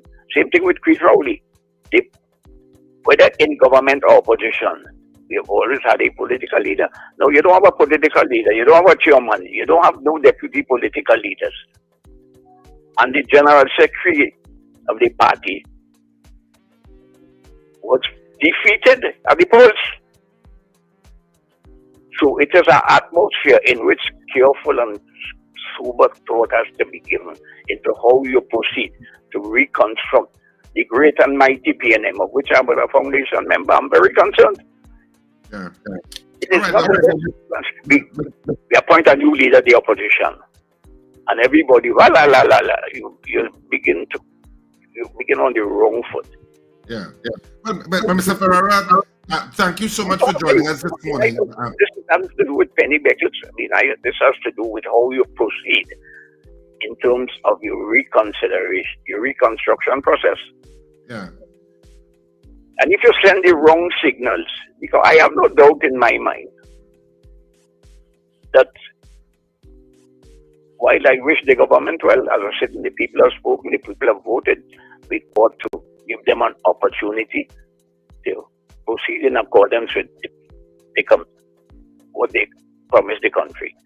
I have no doubt in my mind. And you begin on the wrong foot. You see the reaction coming out with the appointment of the Attorney General. Yeah. So yes, give them an opportunity, and you concentrate on restructuring and reorganizing your party. All right, well, Mr. Ferreira, that's where we're going to have to leave it this morning. So thanks so much for speaking with us on the Breakfast Show. We're always glad to get your point of view on what's happening in politics. Thank you for the opportunity to express my opinion. Thank you, Mr. Ferreira. Yeah, so that was Ferdy Ferreira, of course, a founding member of the People's National Movement. And we're moving straight into our next interview with Dr. Devant Maharaj. So, Dr. Devant Maharaj, thanks for joining us on the Breakfast Show this morning. We appreciate you taking the time. Good morning, Richard and Wendell. Good morning, Mr. Maharaj. Yeah, getting you up early this morning to join us. Yeah, I think one. So, first of all, as an overview of the elections, because you were very adamant that you felt that Kamala Persad-Bissessar was not appropriate to take the UNC to lead the UNC into the elections. In fact, you said in a post that you were going to vote the People's National Movement.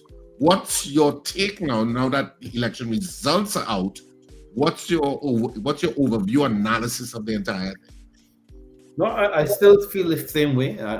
Before the election, as I do now, that Kamala Persad-Bissessar is perhaps one of the worst leader of the United National Congress. A victory doesn't change that in my mind. As you recall, this is not a new position I'm taking. In 2020, when we lost the election, I erected billboards across Trinidad asking her to step down. And my criticism of her leadership of the UNC continues. Up to yesterday, the appointment of John Jeremy, I think, is a slap in the face of every UNC supporter that remember what Mr. John Jeremy stood for, what he did to the UNC founders, and his conduct with Sat Sharma, with Vijay Narayan Singh, the response that the Law Association had in 2009, the Mustill report, Jeffrey Henderson, and even as recent as last year, May, the reaction of the legal fraternity when he was being considered to be an appeal court judge that eventually led to his withdrawal of his application to be High Court appeal court judge. And so, yes, so what then is he thinking? What then is he thinking of Mrs. Prasad Bisesa, in spite of all what you've said and what people are saying, because other people are saying it too, to appoint John Jeremy, who served 2 terms under PNM government, as an attorney general in her government? No, well, more than 2 terms. As I think nothing is wrong with somebody changing their political persuasion, right, and joining other parties. That is a democracy, right? But this was an attorney general that was cited in the Privy Council regarding the Basde Pandey Piapo affair, cited in most adverse and negative terms in the Mustil report. So much so that he tendered his resignation in 2009 to Patrick Manning, and Patrick Manning turned it down. He was absent from the political landscape, either in the PNM's camp or the UNC, and he appeared on 2 or 3 political platforms for the UNC in 2025, and that qualified him to be Attorney General. What about Wayne Sturge, Jared Ramdeen, Jagdev Singh, Taklal Singh, so many other, even Madan Ramlogan, all these UNC lawyers, Devish Maharaj, who's the winning candidate for St. George, all these UNC lawyers who were out in the wilderness for the last decade, supporting the party, doing the work of the party, they have been bypassed, leapfrog over a man who just joined on a platform. I don't even know he's a UNC member at this point in time. Well, do you think that there is some? Can you? I mean, maybe this is an unfair question, but why would you think that Kamala Prasad Bisesa would have chosen him? She must have had some strategic reason why she did. Well, I'm hearing speculation, and the speculation is that the activities he pursued against Basdev Pandey with the Piako airport matter is the skill set that perhaps is going to be employed against Dr. Rowley and Stuart Young. Oh, perhaps going after prime ministers is a skill set sought after by him. Oh, I didn't hear that speculation. So that's I didn't hear that one either. You see, I so far and I hearing that. Right? I didn't hear that one. That you know, but I mean, his it was as surprising to a lot of people. It almost seems, Devant, that when you cross party lines, you get better rewards sometimes than if you stay in the party. No, well, I mean, and that is something I'm saying, and it tends to only obtain with the UNC. Yeah? You don't see it as much in the PNM, right? You have Kirk Megu, member of the DNA, on a flatbread truck with Ansel Roger and Keith Rowley for Section 34, saying the most heinous things about Kamala Prasad Bisesa and calling on her to step down. Baps overnight, Kirk Megu is PRO at the UNC, and Ansel Roger, who was at loggerheads with Kamala Prasad Bisesa, is now ring and finger on May Day celebrations. I mean, what it is a coalition of hate against the PNM. There's no underlying philosophy that unites these strange bedfellows. And as soon as the PNM is no longer the enemy because they have defeated them. So within a short space of time, I think you would see an unraveling of this coalition of hate. So do you think that there's going to be pushback, substantial pushback against Kamala Prasad Bisesa as the newly installed Prime Minister for her selection of John Jeremy in a tangible way, or people are going to allow a honeymoon period and for her to choose her cabinet? So you may get dissenting voices, but there's not going to be any actual pushback. What's your take? I would tend to agree. I think the euphoria is still very high. I mean, Monday was the election, right? Monday was the election, and Thursday now. I mean, I think people are very hopeful. There's a lot of expectation. I mean, she promised the sun and the moon with the most unrealistic economic plan for public servants, wanting 10% salary increase.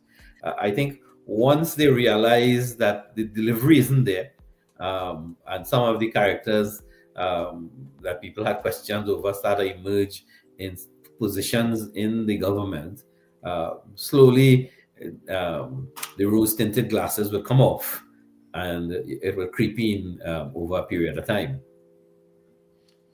But you don't think there's going to be any substantial pushback at this point? No, I don't think so. I don't think so. If you look at your comments in your chat there, they're still drinking Kamla Mania juice, right? So, I mean... I'm glad you're seeing it. Yeah. No, let me tell you something. There's a sad day when stupidity passes for patriotism. And that seems to be the order of the day in Trinidad. I think the PNM did a disservice to itself, especially in the areas of crime, the economy, handling of the foreign exchange, and all these things. A lot of their ministers didn't drive the ministry. They relied too much on public servants, and their delivery and didn't materialize in the way that the population wanted, especially in the last 5 years. And people voted against the voter turnout was very low. The process, there was no process with Stuart Young's election. The fact that he wasn't African probably hurt them.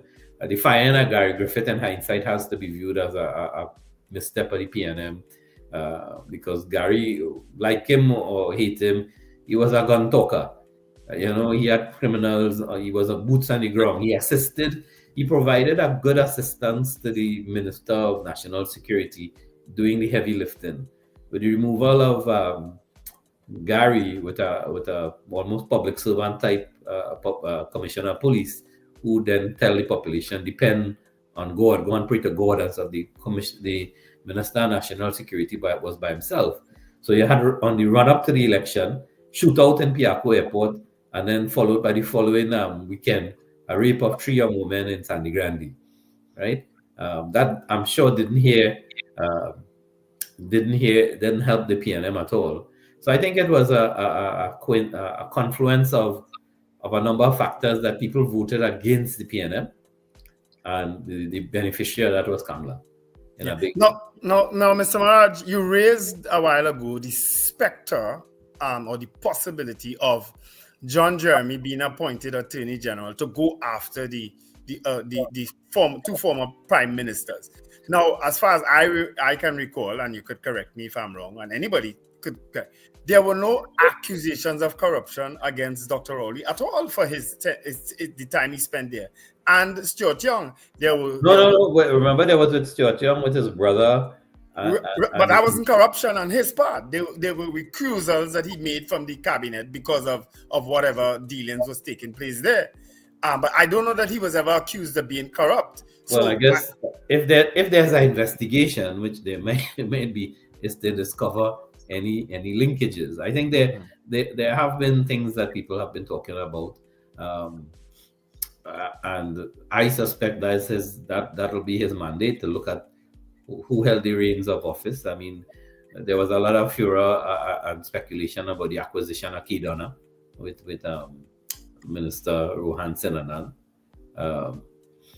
There have been whispers out with Foster Cummins, if some of the activities and stuff. So I think if you want to look, the areas for you to look, I don't know if they'll materialize anything, but any other attorney could have done that. Yeah, but no. Well, I mean, this man probably have some sort of pedigree in hunting prime ministers, right?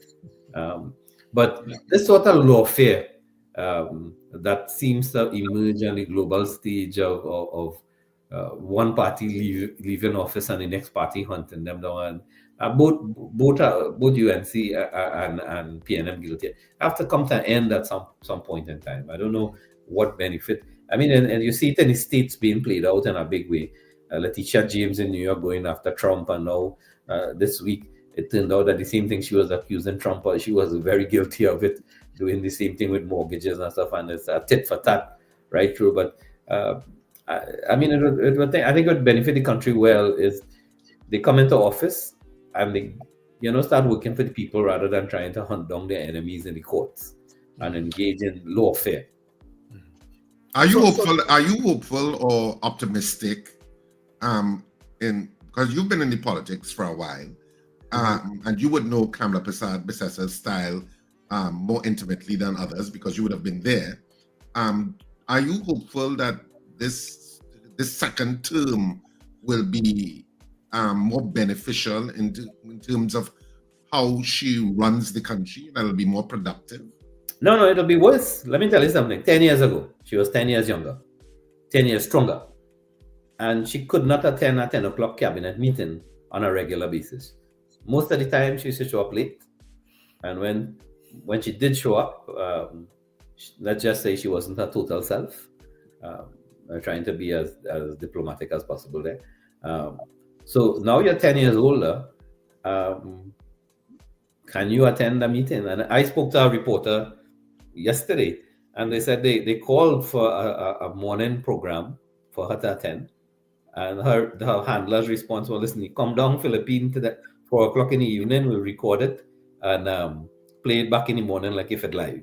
She cannot get up early. She's not a morning person, she's a night person. Her leadership decisions with some of the candidates and people that she have remains an concern for me. And I don't think they will perform. I know some of these people personally. And they're talkers. They're more form than substance. And you will see, I think a leopard wouldn't change its spots. And I think there will be two beneficiaries of this administration. One would be reporters, and the second would be Calypsonians. I don't think it would be people. But what do you thought of her speech yesterday in terms of, did you listen to it? In terms of No, not accepting? really. When I see John Jeremy being appointed, that was so revolting and disgusting to me. I turned it off. And see people fawning over this nonsense. This was a man who hunted the founder of the UNC, Basdev Pandey, who hunted somebody like Vijay Narayan Singh, who his own fraternity, the legal fraternity, Criminal Bar Association, wrote against him. The Mustil report was very critical, Privy Council judgment, and this man appeared on 2 platforms for the UNC in Pinal and Aranguez, and you give this man Attorney General. Remember the Constitution under the relevant section, the government is formally Prime Minister and the Attorney General. His second most highest office and important office in the administration, and you reward this man, and you have legal stalwarts in the party who, when you have to fight EBC, you drag them out of their bed to come and help you, right? So you have people like Jagdev Singh, Kyle Taklal Singh, Gerald Ramdeen, right? Who, I mean, senators were using him to write speech for them in the Senate, right? And Adan Ramlogan, former Attorney General, Wayne Sturge, former Senator, Danny Solomon, former Senator, Devant Maharaj, right? All these legal support that you have of substance. These are not junior attorneys by any stretch of imagination. And you bypass these guys for somebody who have no pedigree in UNC. Well, in the media today, in one of the dailies today, you do have Ramesh Lawrence Maharaj and Israel Khan as the head of the Criminal Bar Association supporting the choice, speaking positively about him. How do you take that? You really taking on Israel Khan at this point in time? Israel Khan is a crutch for Kamala. You realize that his name was touted and floated as a president to be. He probably still hoping for that, right? So I wouldn't give much regard to Israel Khan at this point in time. I can't disagree with you there, no? I think Ramesh over the years has made his peace with John Jeremy, and I think he probably belies a friendship that's there, you know. But I mean, if you look at the facts of John Jeremy's history, without being emotional, without being partisan, if you will, you have to scratch your head. And somebody who has spent his professional life in the political arena, going after UNC people and perceived UNC people, Sat Charma and all these other people, you would have to be wondering what went on in this woman's head. What went on? And I have spoken to UNC members who are lawyers who applauded my observation, and I've gotten I sent out a comment about a handful of people yesterday, and I had somebody from Tini from Belize calling me, commending me about it. I have people from up and down the Caribbean. So it went viral on its own, just giving out a handful of people. All right. And you think that the AG will, you think that you have made it clear what your objections are to John Jeremy, Senior Counsel, as the Attorney General. And you think that she will enjoy a certain amount of honeymoon with regard to the period and the elation of the elections. But you also said that you think it's going to unravel in the short term or the medium term. When I say unravel, I don't think government will fall by any stretch of the imagination. I think it will limp on for the 5 years because they have the numbers, and the UNC doesn't need any. It's not like a coalition because Farley and them not joining them, right? They will probably lend critical votes over issues that comes to Tobago, constitutional motions that they see is in the interest of Tobago. But the UNC on its own has enough numbers to maintain itself. But I think the governance issue, when they realize that they can't deliver on 99.9% of what they promised, because the Kamala model is to give away everything, a kind of socialist kind of thing. Give away this, give away that, give away the other. Some of the things that they would have to face, for example, is the unrealistic subsidies and transfers that we have in Trinidad and Tobago that's predicated on a oil and gas revenue of the 1970s, 1980s, which is no longer there. And how do we navigate that new reality? I think OWTU, when they get the refinery, however way they get it, they will realize that the difficulty of operationalizing it, and they will become disenchanted. But within a year, I say the population would see them for what they are. And I mean, the kind of euphoria that they enjoy, you see it in your comments with the stupidity that passes for support being commented there on your chat line. But the reality is, if you pull away, I think in the meantime, Penny with the PNM would galvanize the PNM, and it will pick up steam, and it will mount a serious challenge for the local government election, which will come up next, which the UNC might just maintain their core support at that point in time. But because people are supporting Campbell doesn't mean they're stupid at the moment. No, I think they're stupid. I think they're stupid if they support her, given the history of what she stood for and the decision that was being made. But you at times yourself have supported her. No, you have articulated the party line before. Does that make you stupid at that point? No, but you're free to change your mind. It doesn't mean you're cemented in. Kamala Prasad was part of NAR, right? That's where she was a senator with the NAR, and it was Basdeo Pandit rescued her from the NAR and put her in the United National Congress. That don't mean she's still. She had actually contested an election for them and lost, not so? Yeah. And even Basdeo Pandit himself was made leader of the opposition by the PNM, right? When they had the no vote campaign. So one is entitled to educate yourself in the fluidity of the politics, that if your party has drifted away from its moorings, that you take the position. Look at Kennedy in the United States. He was a Democrat. Now he's in a Republican cabinet. Tulsi Gabbard, same thing. She told the party line, the Democratic Party line. Now she is a Republican. You cannot be so stupid to believe that because you're born Indian or born African, you wear the uniform of the PNM and UNC respectively. You have to be able to open your eyes and think. If your party, listen, I've been in this party for a number of years, and I've not left the party. I haven't joined the PNM, right? And because of that pedigree I have in the party, I feel I have a duty as a long-standing party member to make commentary to rescue the party from coming off the precipice and into the abyss. And we had challenges during our administration for governance as well as Pandey's administration. And I'm not seeing anything changing with the kind of lineup of candidates. There are very few candidates I have regard for. Devant Maharaj is one of them. Wayne Sturgis is the next one in the present lineup. The rest, by and large, are dashboard puppies. All they will do is bob their head up and down. Yes, Prime Minister, the bull full, the cow full. Everything good. I think. As we head to closing of the interview, what's your take on the opposition leader selection, the PNM selecting Penelope Beckles Robinson as the opposition leader? I think that was long in coming.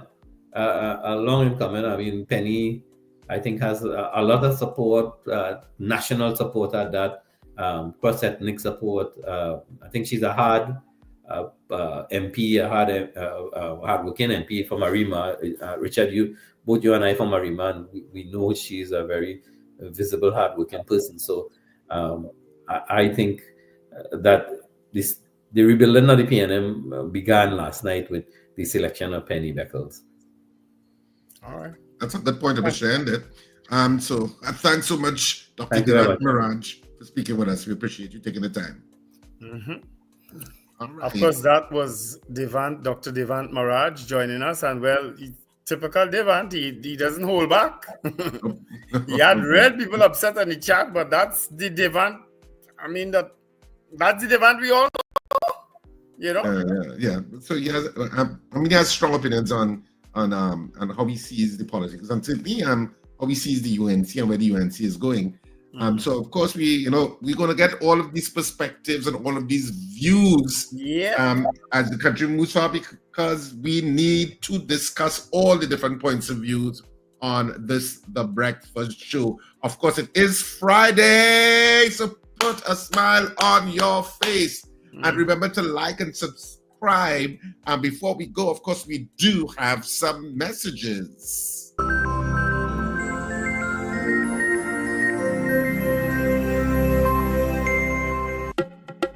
RSRR Productions has done it again. Married and Mischievous was a riot at Sapa. Now we head to Cipriani College for 2 nights only. On Saturday the 3rd of May at 8:30 p.m. and Sunday the 4th at 6:30 p.m. Tickets available now at usual outlets and from Wednesday the 30th of April at Cipriani College box office. This play is strictly for adults. Married and Mischievous is an experience you'll never forget.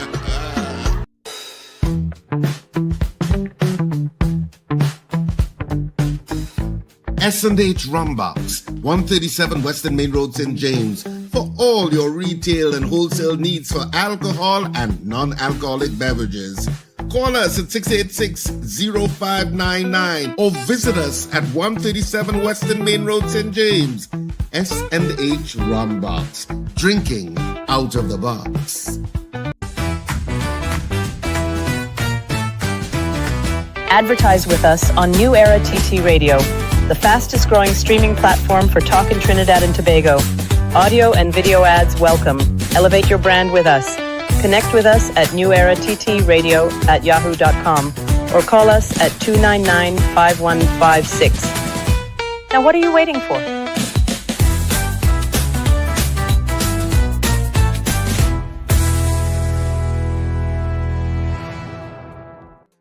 All right, so this is where we wrap it up in the breakfast show this morning, this Friday morning, the 2nd of May. Of course, that is on this weekend. Of course, we'll be at Cipriani College on Saturday at 8:30 and Sunday at 6:30 with Married and Mischievous. It is hilarious, but it's also strictly for adults. I have stressed that so many times. It's strictly for adults, and because it is. Trust me on it. I mean, when we were in San Fernando in Sapa a couple of weeks ago, oh my God, the audience was in an uproar and bacchanal. So I'm not giving you any hint of what I mean by that. Just come out to the show, and I know I'm tickets are zooming already. So Saturday at 8:30, Sunday at 6:30, the box office at Cipriani College opens from 12 noon to 6 p.m. daily. And of course, tickets available at all the usual outlets, K-Squared Fashions in West Mall, East Gates, and Brentwood Mall in Chagonas, Jubilee Rawe in Tunapuna, and Tony's Florals in Val Park Shopping Plaza for those of you in that area. And of course, if you're in Arima, Electronics in Arima. Have a fantastic day, and Shafle Auto Services, of course, in Shafle. Have a fantastic day, whatever you do. Remember to enjoy the weekend. Remember to smile and laugh. It's great for your health. All right, folks, and let me just greet one person who said this is the first time she's finding us, Charmaine Bernard. We are happy to have you, and of course, Wonderful. It is Brian Lara's birthday today. Julia Farrell has just confirmed that. Happy birthday, Brian Lara. Brian Charles Lara, that is. Happy birthday, Kay Wilson McLean, and all the others celebrating birthday. Have an absolutely fantastic weekend. Happy birthday, Brian. Yeah, have an absolutely fantastic weekend, and we'll see you bright and early Monday morning, God willing. On the discussing whatever happened over the weekend for sure. And of course, I think the cabinet is being sworn in tomorrow. Yes, on Saturday. Yes. So hopefully we will have a battery of guests next week in terms of discussing the issues and discussing the politics, discussing other things too, as we move forward even more and more into 2025. Have a great weekend, whatever you do. And this has been the Breakfast Show. Remember one life, live it. Yeah, yeah, yeah, yeah, yeah, yeah, yeah. Yeah, yeah, yeah, yeah, yeah, yeah. Wake up, it's a brand new dawn. The Breakfast Show got the vibes turned on. From Maracas Bay to the Savannah line. Let's start the day in Caribbean prime. Oh, good vibes rolling through the air. The Breakfast Show